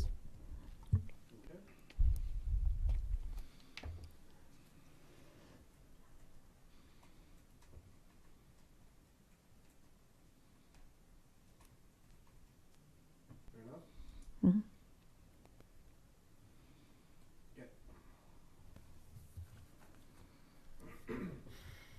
Non-permitted structure. So this is the... Yeah, okay. So this is the point, at what point do we modify? There's been a lot of instances, where when we go through the safety inspection, we find things that were done perhaps without a permit. Things like an outdoor spa or a garage conversion to add more bedrooms or slicing off a piece of their dining room to make another sleeping space, or on and on and on. There's numerous examples of what we have found when we do our safety inspection. For like their renewal? For their renewal. And this is what our safeguard is the 3-year renewal. This is our safeguards, our 3-year renewal. So when so now that we're catching a lot of these, we're being asked, can we modify our permit, and what do we do to modify these permits? So the question I'm bringing up is, if someone wants to do such a thing and say their VHR is allowed for 3 bedrooms and they want to slice off a piece of their dining room to add a 4th bedroom, should that be re-advertised? Should we have some sort of, or should that be more of a ministerial permit? More like an addendum or an alteration to current permit. Right, yeah. I don't think it has to be re-advertised and go through the whole 300 The purpose feet, of mail out what all that the was, notifications. right. The purpose is what it was for is still the exact same. It's just like an interior But modification. as long as they do it, they come pull the permits ahead of time, they do it all correctly. But if we catch it on their 3-year renewal, I think we say that's a at bare minimum suspension, or we're not going to renew your license for a year type deal because you did X, Y, and Z without pulling permits correctly from the city. So we didn't, and this isn't up to code, and this isn't up to code, and you've been operating that way for the last 3 years. Well, I'd say they altered their VHR just as if they were to alter it by now applying for a trailer to, stay in the home, so. Well, and I want to say that there's a provision in the development code, not specific to VHRs, but in general, that says if you modify a permit There are certain processes that you have to go through. I mean, if it's a major revision, then you have to go,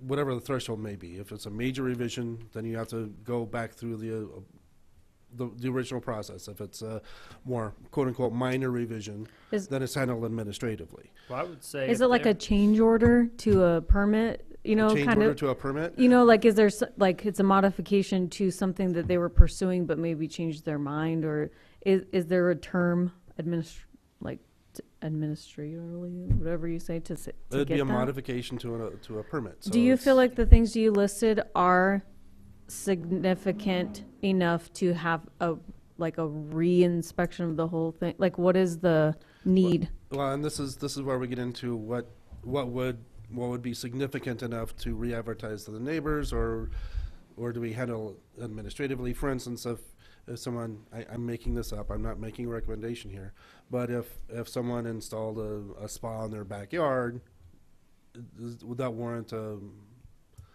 re-notification to the neighborhood? Is that But that's a different scenario than if you originally approved for 3 bedrooms and now you have 6 sleeping spaces, so now you're doubling how many people your permit was approved for. But when we do the initial mailing of the notification, does it spell out they have 3 bedrooms, they have 2 bathrooms, they have 5 parking spaces, they have a spa, they have a pool, and they have a covered barbecue area? It does not. It just states that they are requesting a permit for a certain number of bedrooms. So It doesn't state that they have a pool and a So cowboy tub and all of this stuff on there. those things that aren't already advertised, I think if they modify those, there should be something that they didn't do it correctly with getting a permit. But if they do some internal stuff and change a garage into a bedroom and make it 2 bedrooms, now they've got 5 vice the 3, that should be re-advertised. I agree, and I think as long as they permit, do what they need to do with a spa and anything like that, that shouldn't be re-advertised. Yeah, But the anything biggest changing concern- the dwellings, like Yeah. sleeping quarters, should be modified. Yeah, it's we as staff would consider additional bedrooms as A major renovation. Yeah, I think that's huge. major. Wow, I mean, if you have 5 bedrooms, you add 1. Is the same thing as if you have 3 and add 2?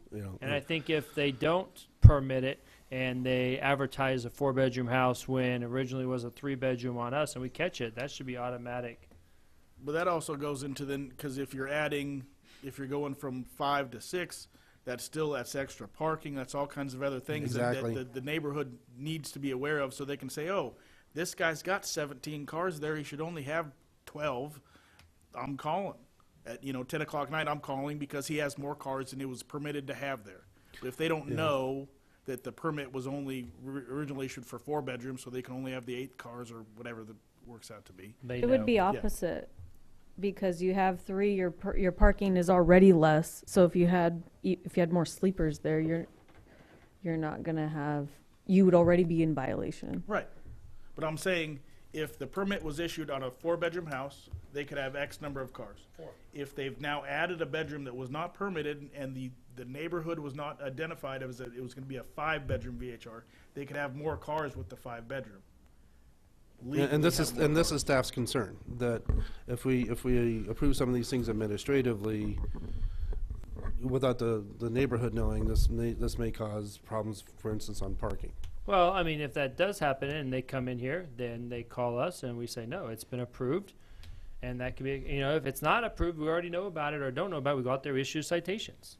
Are we formulating a list of what dictates?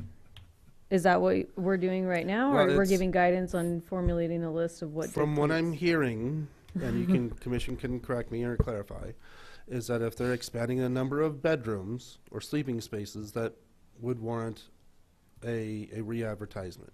But if it's something like a hot tub, a spa, or something to that effect, perhaps not. Yes, that's how I see it. Yep.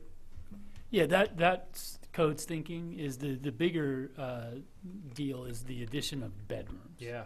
There's hot tubs, and that's usually the first thing they put in after the safety inspection. And a lot of times it's complete ignorance. Oh, I didn't know I needed a permit to put the hot tub. I got all this acreage. I figured That would be a that'd fine. violation.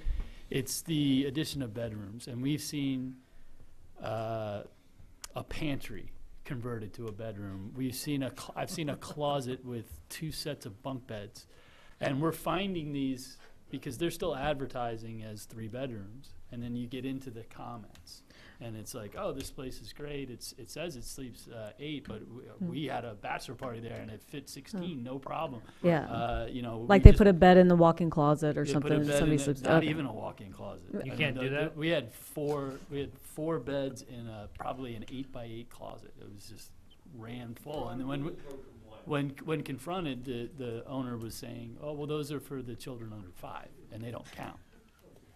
So, Okay.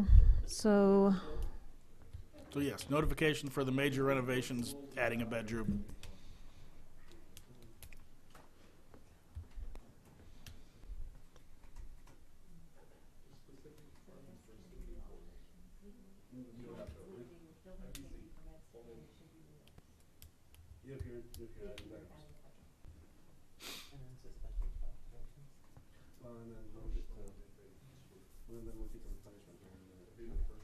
Yeah, I think so, for sure.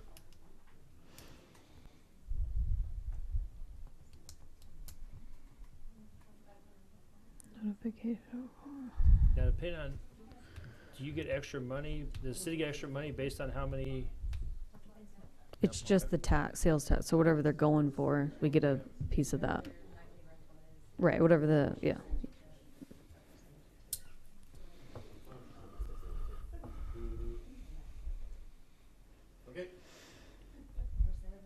Number 7. That's it. Can we start over? No. 2 more. Yes. Issuance of addition.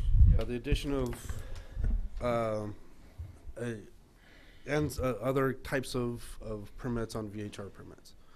How does the commission feel about those? This is, to me, this is hard because, once again, the host is responsible for permitting, but if I am here for the weekend and I'm renting the house, I'm probably not going to disclose I'm doing film in the backyard of this residence or anything like that. So that's going to be a hard, how do we get permits prior to when they come in on a Friday night and the city's closed? Well, and this goes back to the film permit discussion we had a couple weeks ago. I mean, if it's the way we're heading it on the film permits, if it's for your own private use and 5 people or less, you know, Right, that's but may if not it's be a an issue. wedding But with- if a commercial filming operation is a different story. But I mean, if I want to come have a nice wedding in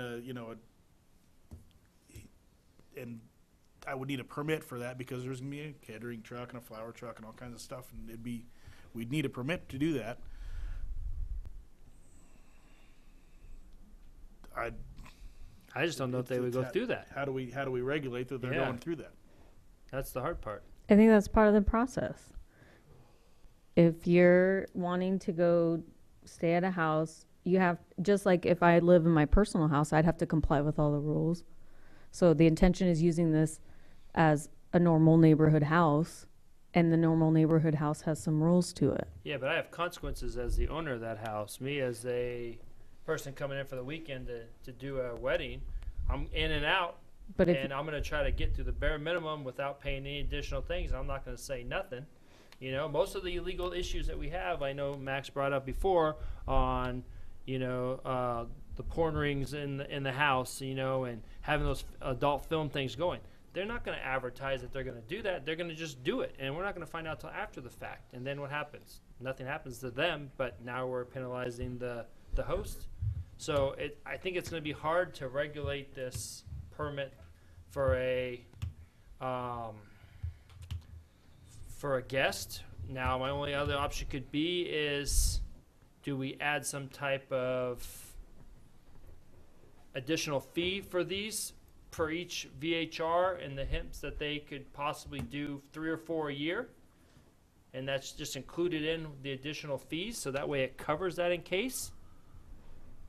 I mean, that's the only way I could see it, because I guarantee you a homeowner is not going to know that they're going to do a a film, or let's say that they do are told, "Hey, we want to do a wedding here." Okay, yeah, we'll host it, but now they don't get down here in time, and they just collect all that money. They're probably not going to try I to. think they have like certain rules that you set upon. If you'd like to rent my house, there's no parties, no weddings, no this or that, because they're trying to comply with the city's codes for those requirements as a regular residential home.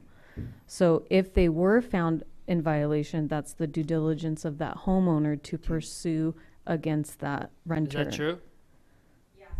So, so if they're doing that, And that there's, happens every time they check the box that they are going to have that?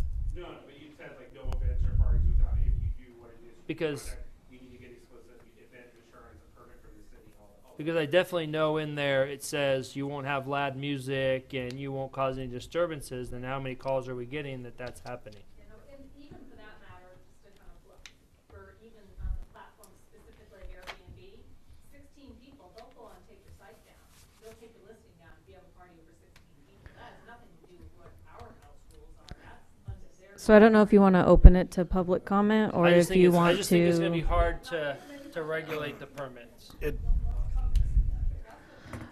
I think that should be something, because we kind of, with the good neighbor class, which we're going to talk about next, we kind of put in there what are some basic house rules, and that should be spelled out firmly in the good neighbor class, that if a guest is going to have this instance, a wedding or a party or whatever, of over this many people, they have to approach the city and get a license, a temporary use permit for that, and insurance and all that other stuff for that event. So just like a regular residence, they would comply with these if necessary on certain things where I know we're doing the codes on. Right, and so the question is, Well- so what I'm hearing is that these other ancillary permits would be acceptable for VHR permits if they got a separate permit for it. Yes.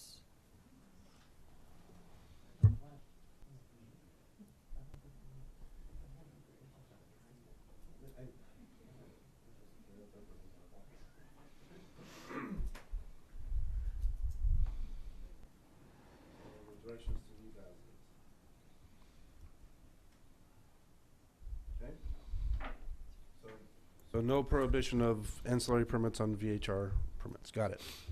Okay. Last one. Good neighbor class. I am still of the opinion that take it once a year when you do your renewal. I agree. That's what I said originally. And Max's points were very well taken, like annually, you have to take certain trainings at work or, just to maintain, even if it's the same old, you got it drilled in, clicking through and you understand. I do remember hearing from those who give the class that it's not necessarily a whole bunch of different information that would maybe be impactful to take annually. But if there are changes to the code, they would incorporate those into. Which I like, because you're constantly in the know, and then there's no I didn't knows. And the so way this VHR stuff is going, we're making changes constantly. Yeah. constantly. And we So- can, I like the annual. And then if it becomes something where we just rock solid this policy, maybe we change it to every 3 years like you do your building permit. Okay, so the direction we're getting is require for new and annually renewed licenses. Right? Yeah, Yes. you just submit your certificate Yes. for new and annual. Okay, so those are the subjects. Does the commission want to take a brief look at this chart, or you want to defer this to another time, or you want to go to public comments? I have an opinion. I think we should open to public the last thing that we spoke about before we touch on this. Okay, fair enough. Okay, so we're going to open the public comment again. If you've already filled out a comment card, you don't need to do another one, right? Or should they do another Well, one? it's all the study session. So, okay. So if you've already filled out a card, you don't necessarily need to do a new one. If you're a new speaker, please fill out a comment card. Well, we'll take them since you filled them.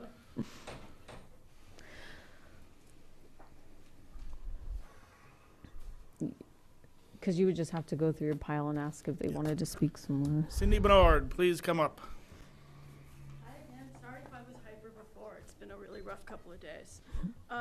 First of all, I want to say, just off the top, I don't hate them. I have good friends that have them. My buddy Jonathan has one. I visited. So I don't hate them. I just feel that people shouldn't be surrounded by them. That's all. It's just a density thing. The number per parcel, I think there's another answer to that we didn't talk about, which is permitting every structure but limiting the number per parcel. And I was trying to ask you, Jonathan, isn't county 2 per parcel? Yeah, it's for a main house and a legal ADU on parcels over 2 acres, it's 2 per parcel. Yeah, so that's another way of looking at that problem that wasn't discussed, and I actually think that's the best way, is what county has done. The issue with the security company and going back to the security company for numbers of calls and all of that, and I don't know if this has changed, but about a year ago when we looked into this, the security company wasn't always recording their calls. So there wasn't an accurate record at the security company. So I would just be a little bit cautious about some of that data. You know, I'm not going to complicate the RV thing, but I'm just going to say one thing, which is I have a friend that has 3 on a parcel in Joshua Tree, and she has an old Airstream on that parcel, so that if they're all rented and she has to come up here and deal with something for some reason, she sleeps in that RV overnight. And anything else? I appreciated that conversation on density. I can't remember where you guys landed on that. Did you land that you were going to make that recommendation to council? And that's all I have. Thank you.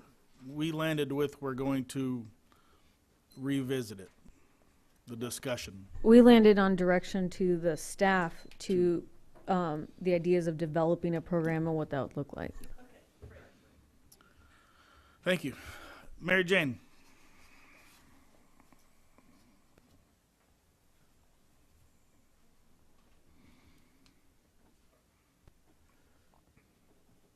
Okay, response time for nuisance complaints. Where I live and where one of my Airbnbs, at 3 o'clock in the morning, there would be no way that I could get from my house over to that other house probably within a half an hour. I would need the hour time to do that. And I have been awakened at 3 o'clock in the morning because they locked themselves out or something. So,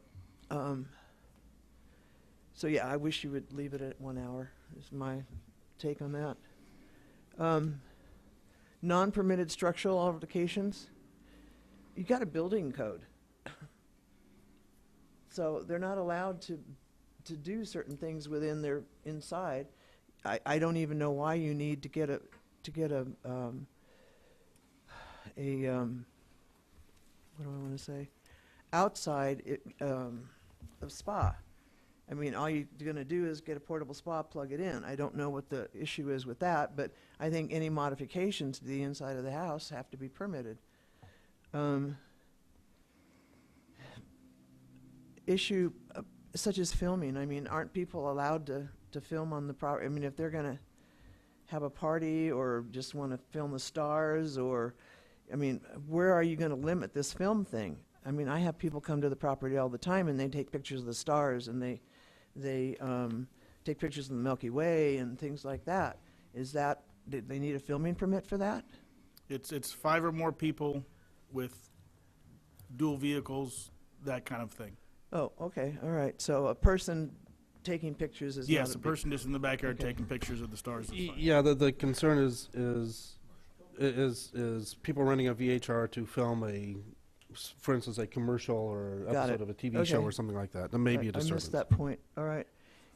My opinion on the good neighbor class, I don't know why, if a person does not have any anything against them, they've run a clean Airbnb, why every year they would have to take a new class. And I think you can send out updates as far as what the changes are. I don't see a class every year. And my last comment is, what is good for the goose is good for the gander. So why are you separating Airbnbs from regular residential houses? You know, there, you drive down 2 Mile Road and there's all kinds of RVs parked on people's properties that are not Airbnbs. So somebody that's in that Airbnb sees all these, and then why am I being picked on? I think you need a standard rule for housing in 29 Palms, whether it's an Airbnb or it's a residential owner occupied. Thank you. Thank you. Maybe we could do like a discount. If you don't get any on the Good Neighbor, if you don't, maybe you get a couple dollars off or like a renewal one where it's just bullet points.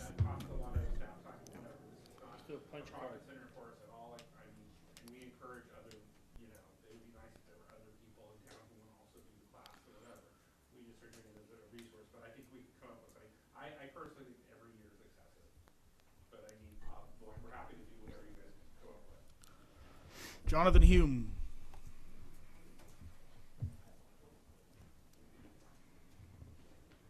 Hey Commissioners, my name is Jonathan Hume. I'm a proud resident of the Sphere of Influence in Desert Heights, and I live there. I have and this is in county rather than city. I do have a short-term rental there as well. Just a couple of things, but I take a keen interest in what goes on here. I mean, 29 has for decades had its sights on Desert Heights, and maybe someday I'll be a part of you guys. Who knows? I take a keen interest in it and keep an eye on it. Just real quickly, I totally agree with what Cindy said, and you know, you guys might want to take a close look at how county does permit two short-term rentals on a parcel, on a larger parcel, right? Not a postage stamp size parcel. If one is a legal ADU, and I think that has worked pretty good in county. I think a lot of times, you know, when somebody builds like a legal accessory dwelling unit, that's going to last 50, 75, 100 years. It's going to be used for a variety of purposes over its lifespan.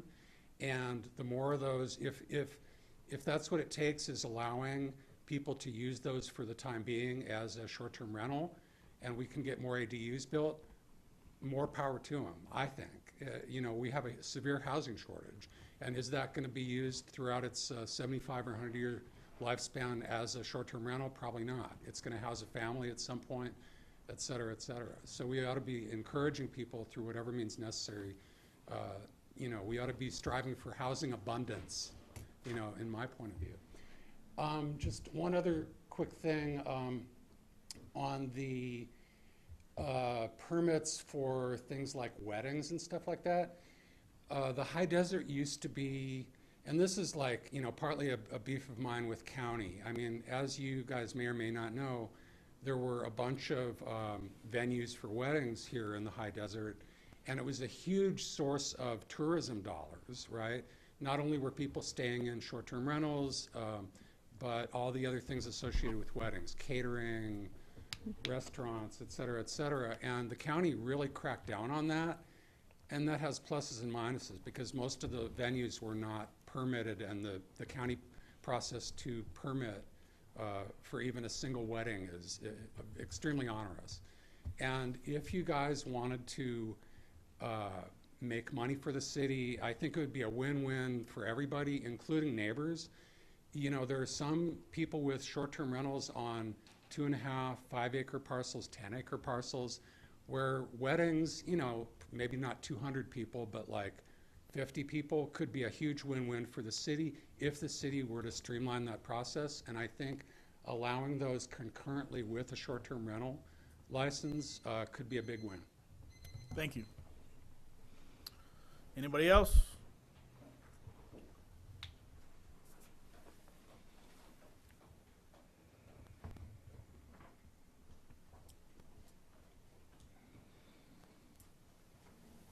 My name is Bo Campbell, and I'm a new resident to 29 Palms, and I really enjoy the area.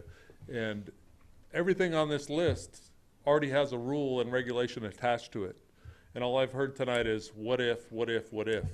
So these individual items need to be addressed with the existing laws that exist here already. We want to change laws before we know what happens. Let's enforce the ones we have now. And let's hold people accountable. Let's make sure that they follow all these rules. Don't say, oh, somebody might be doing this, somebody might be doing that. Anyone in this room gotten a speeding ticket in their life? Everyone. You face the consequences. Let's have consequences. If you fail to live up to the rules, have consequences. Let's not pretend like we can solve all the problems before they happen. Thank you. Go ahead. Okay, I thought you were gonna call a list from before, so I didn't put a new one in. Okay, so I was actually here when some of these things were talked, so I thought maybe from a historical perspective, we might be interested in it. I remember Greg Mendoza sitting up there, rest in peace, discussing the exact parcel issue you talked about today. Back then, the idea was there was a building on a parcel, the permit went with the building was a parcel. Now, we've got ADUs now. You can talk about whether you wanna shift the thinking before. That's the thinking as last time. Regarding the parking came from the way Big Bear and Crestview and all those types of things did parking up there. It was interesting because up there they had required parking because of snow removal. Here we just wanted them parked off-street. I think also the complaining about parking issue is really a red herring, and the real issue is about the impact of VHRs on local residences and the local community. So I think looking at the density issue is going to potentially address some of the parking issues and the, making a 3-bedroom into a 5 or 6 bedroom thing. Regarding permits, it's in the VHR owner's best interest to have their renters comply with the rules. And in Joshua Tree, lots of people try to get away with sneaky shit. Pardon my French, they get kicked out. There's a whole way of that happening on VHRs. We as owners want to comply. Regarding the good neighbor class, I've taught it with Copper Mountain. They were not very good. The problems and the reason for us needing to have a good neighbor class came about because of all of these new outsider, non-local VHR owners. It's not the people like me or Mary Jane that have been around here forever. Like, I've had my permit for, 7 years or something. I don't need to take the course. I shouldn't have to take the course every year. I taught the course. We need to identify who are the people that need to take the course. It's the ones that are creating the problems that we are creating on this regulation to solve again. So really, think about how it's impacting and what is really going to be useful for it. I like the idea of updates. There's a lot of stuff. The city could do a better job communicating that, having a list, doing some communication and stuff. I think it could be really easy. That is not going to be a lot of stuff on it. Also, I guess just this latest bit of regulation, I've really felt a little bit attacked because my desire to VHR when I travel is just as valid as someone who wants to VHR a property for 365 days a year. With Airbnb, you guys used to have, if you rented through Airbnb, I didn't have to have the extra insurance. Yeah, maybe it's only $60 or $16 to go from $500,000 to $1 million, but it's $1,000 to get it. And if I'm only gonna rent it for 2 weeks of a year and I have to have all these other costs associated with it, it really does privilege someone that has all that sunk cost to rent something for $365 days a year. I wanna comply with the regulation, even though I have an outlier style use case. And like I said, I would love to meet with you guys and explain those a little bit more because it is tricky. Thank you for your time. Susan? Well, most everything's already been discussed. Both Cindy and Jonathan did a great job about the VHRs per parcel, so I won't go too much into that because it was just talking about larger parcels and, of course, the upcoming ADU situation. You're on 5 acres, you could put an ADU within 4-foot setback. That's 4.5 acres away. So it's a ways away. I had some other notes, but again, most of this you've already covered. In regards to response time, agree 1 hour seems perfectly reasonable, and I believe the way that it's already currently written is that to respond immediately and up to 1 hour. And I think more importantly, the issue isn't so much what the response time is, but there's no protocols in place for the community and the host as to what the process is going to be. And I made this argument during the ad hoc meeting as well. The community doesn't know what to do. They know there's a phone number to call, but hey, if it's a safety or an emergency, call 911. If it's a regular nuisance call, call the phone number. Receive some sort of feedback back. It's supposed to be immediate or within an hour to, comply. Hey, if that doesn't work, now it gets kicked up by protocol like, oh, okay, well, what day of the week is it? We've got a community hotline we could call. We could call city if it's within, regular business hours. It can call the sheriff. There's protocols to happen, but there's no policy in place to even explain to people like what our expectations are. And I think having that would really alleviate a lot of the staff issues that's going on, trying to weed through, and also people calling from blocked phone numbers, which doesn't seem to happen here, but it happens like in other towns. People call to complain, but they're calling from a blocked number, so the person has no ability to respond to the person that was making the complaint or notifying them. So I think that's where some discussion could happen that would solve a lot of this problem. Storage of recreational vehicles, you've already discussed, it's just storage for that matter. And I think let's not overcomplicate the VHR ordinance. We already have ordinances, municipal code that covers this. You can't live in an RV in 29 Palms. If it's not construction, you don't get to stay there. So there's all sorts of codes that fall under the regular municipal code already. Like, why overcomplicate it? Trash containers, regular. Domestic pets, regular. Lighting ordinance standards, all that falls under regular municipal code. So, we can weed out a little bit. We can hold vacation homeowners or rental homeowners at a higher standard, and we do so by setting expectations and hefty fines. You're going to take an RV and park it in the backyard and rent it as a second vacation rental? That's a warning and $2,500 fine. Why do we need to complicate that more so? Thanks. Thank you. To everybody else? At that, I think we can close the meeting.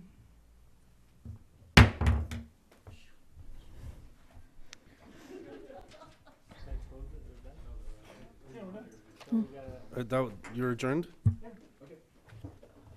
Jim's not coming back, right?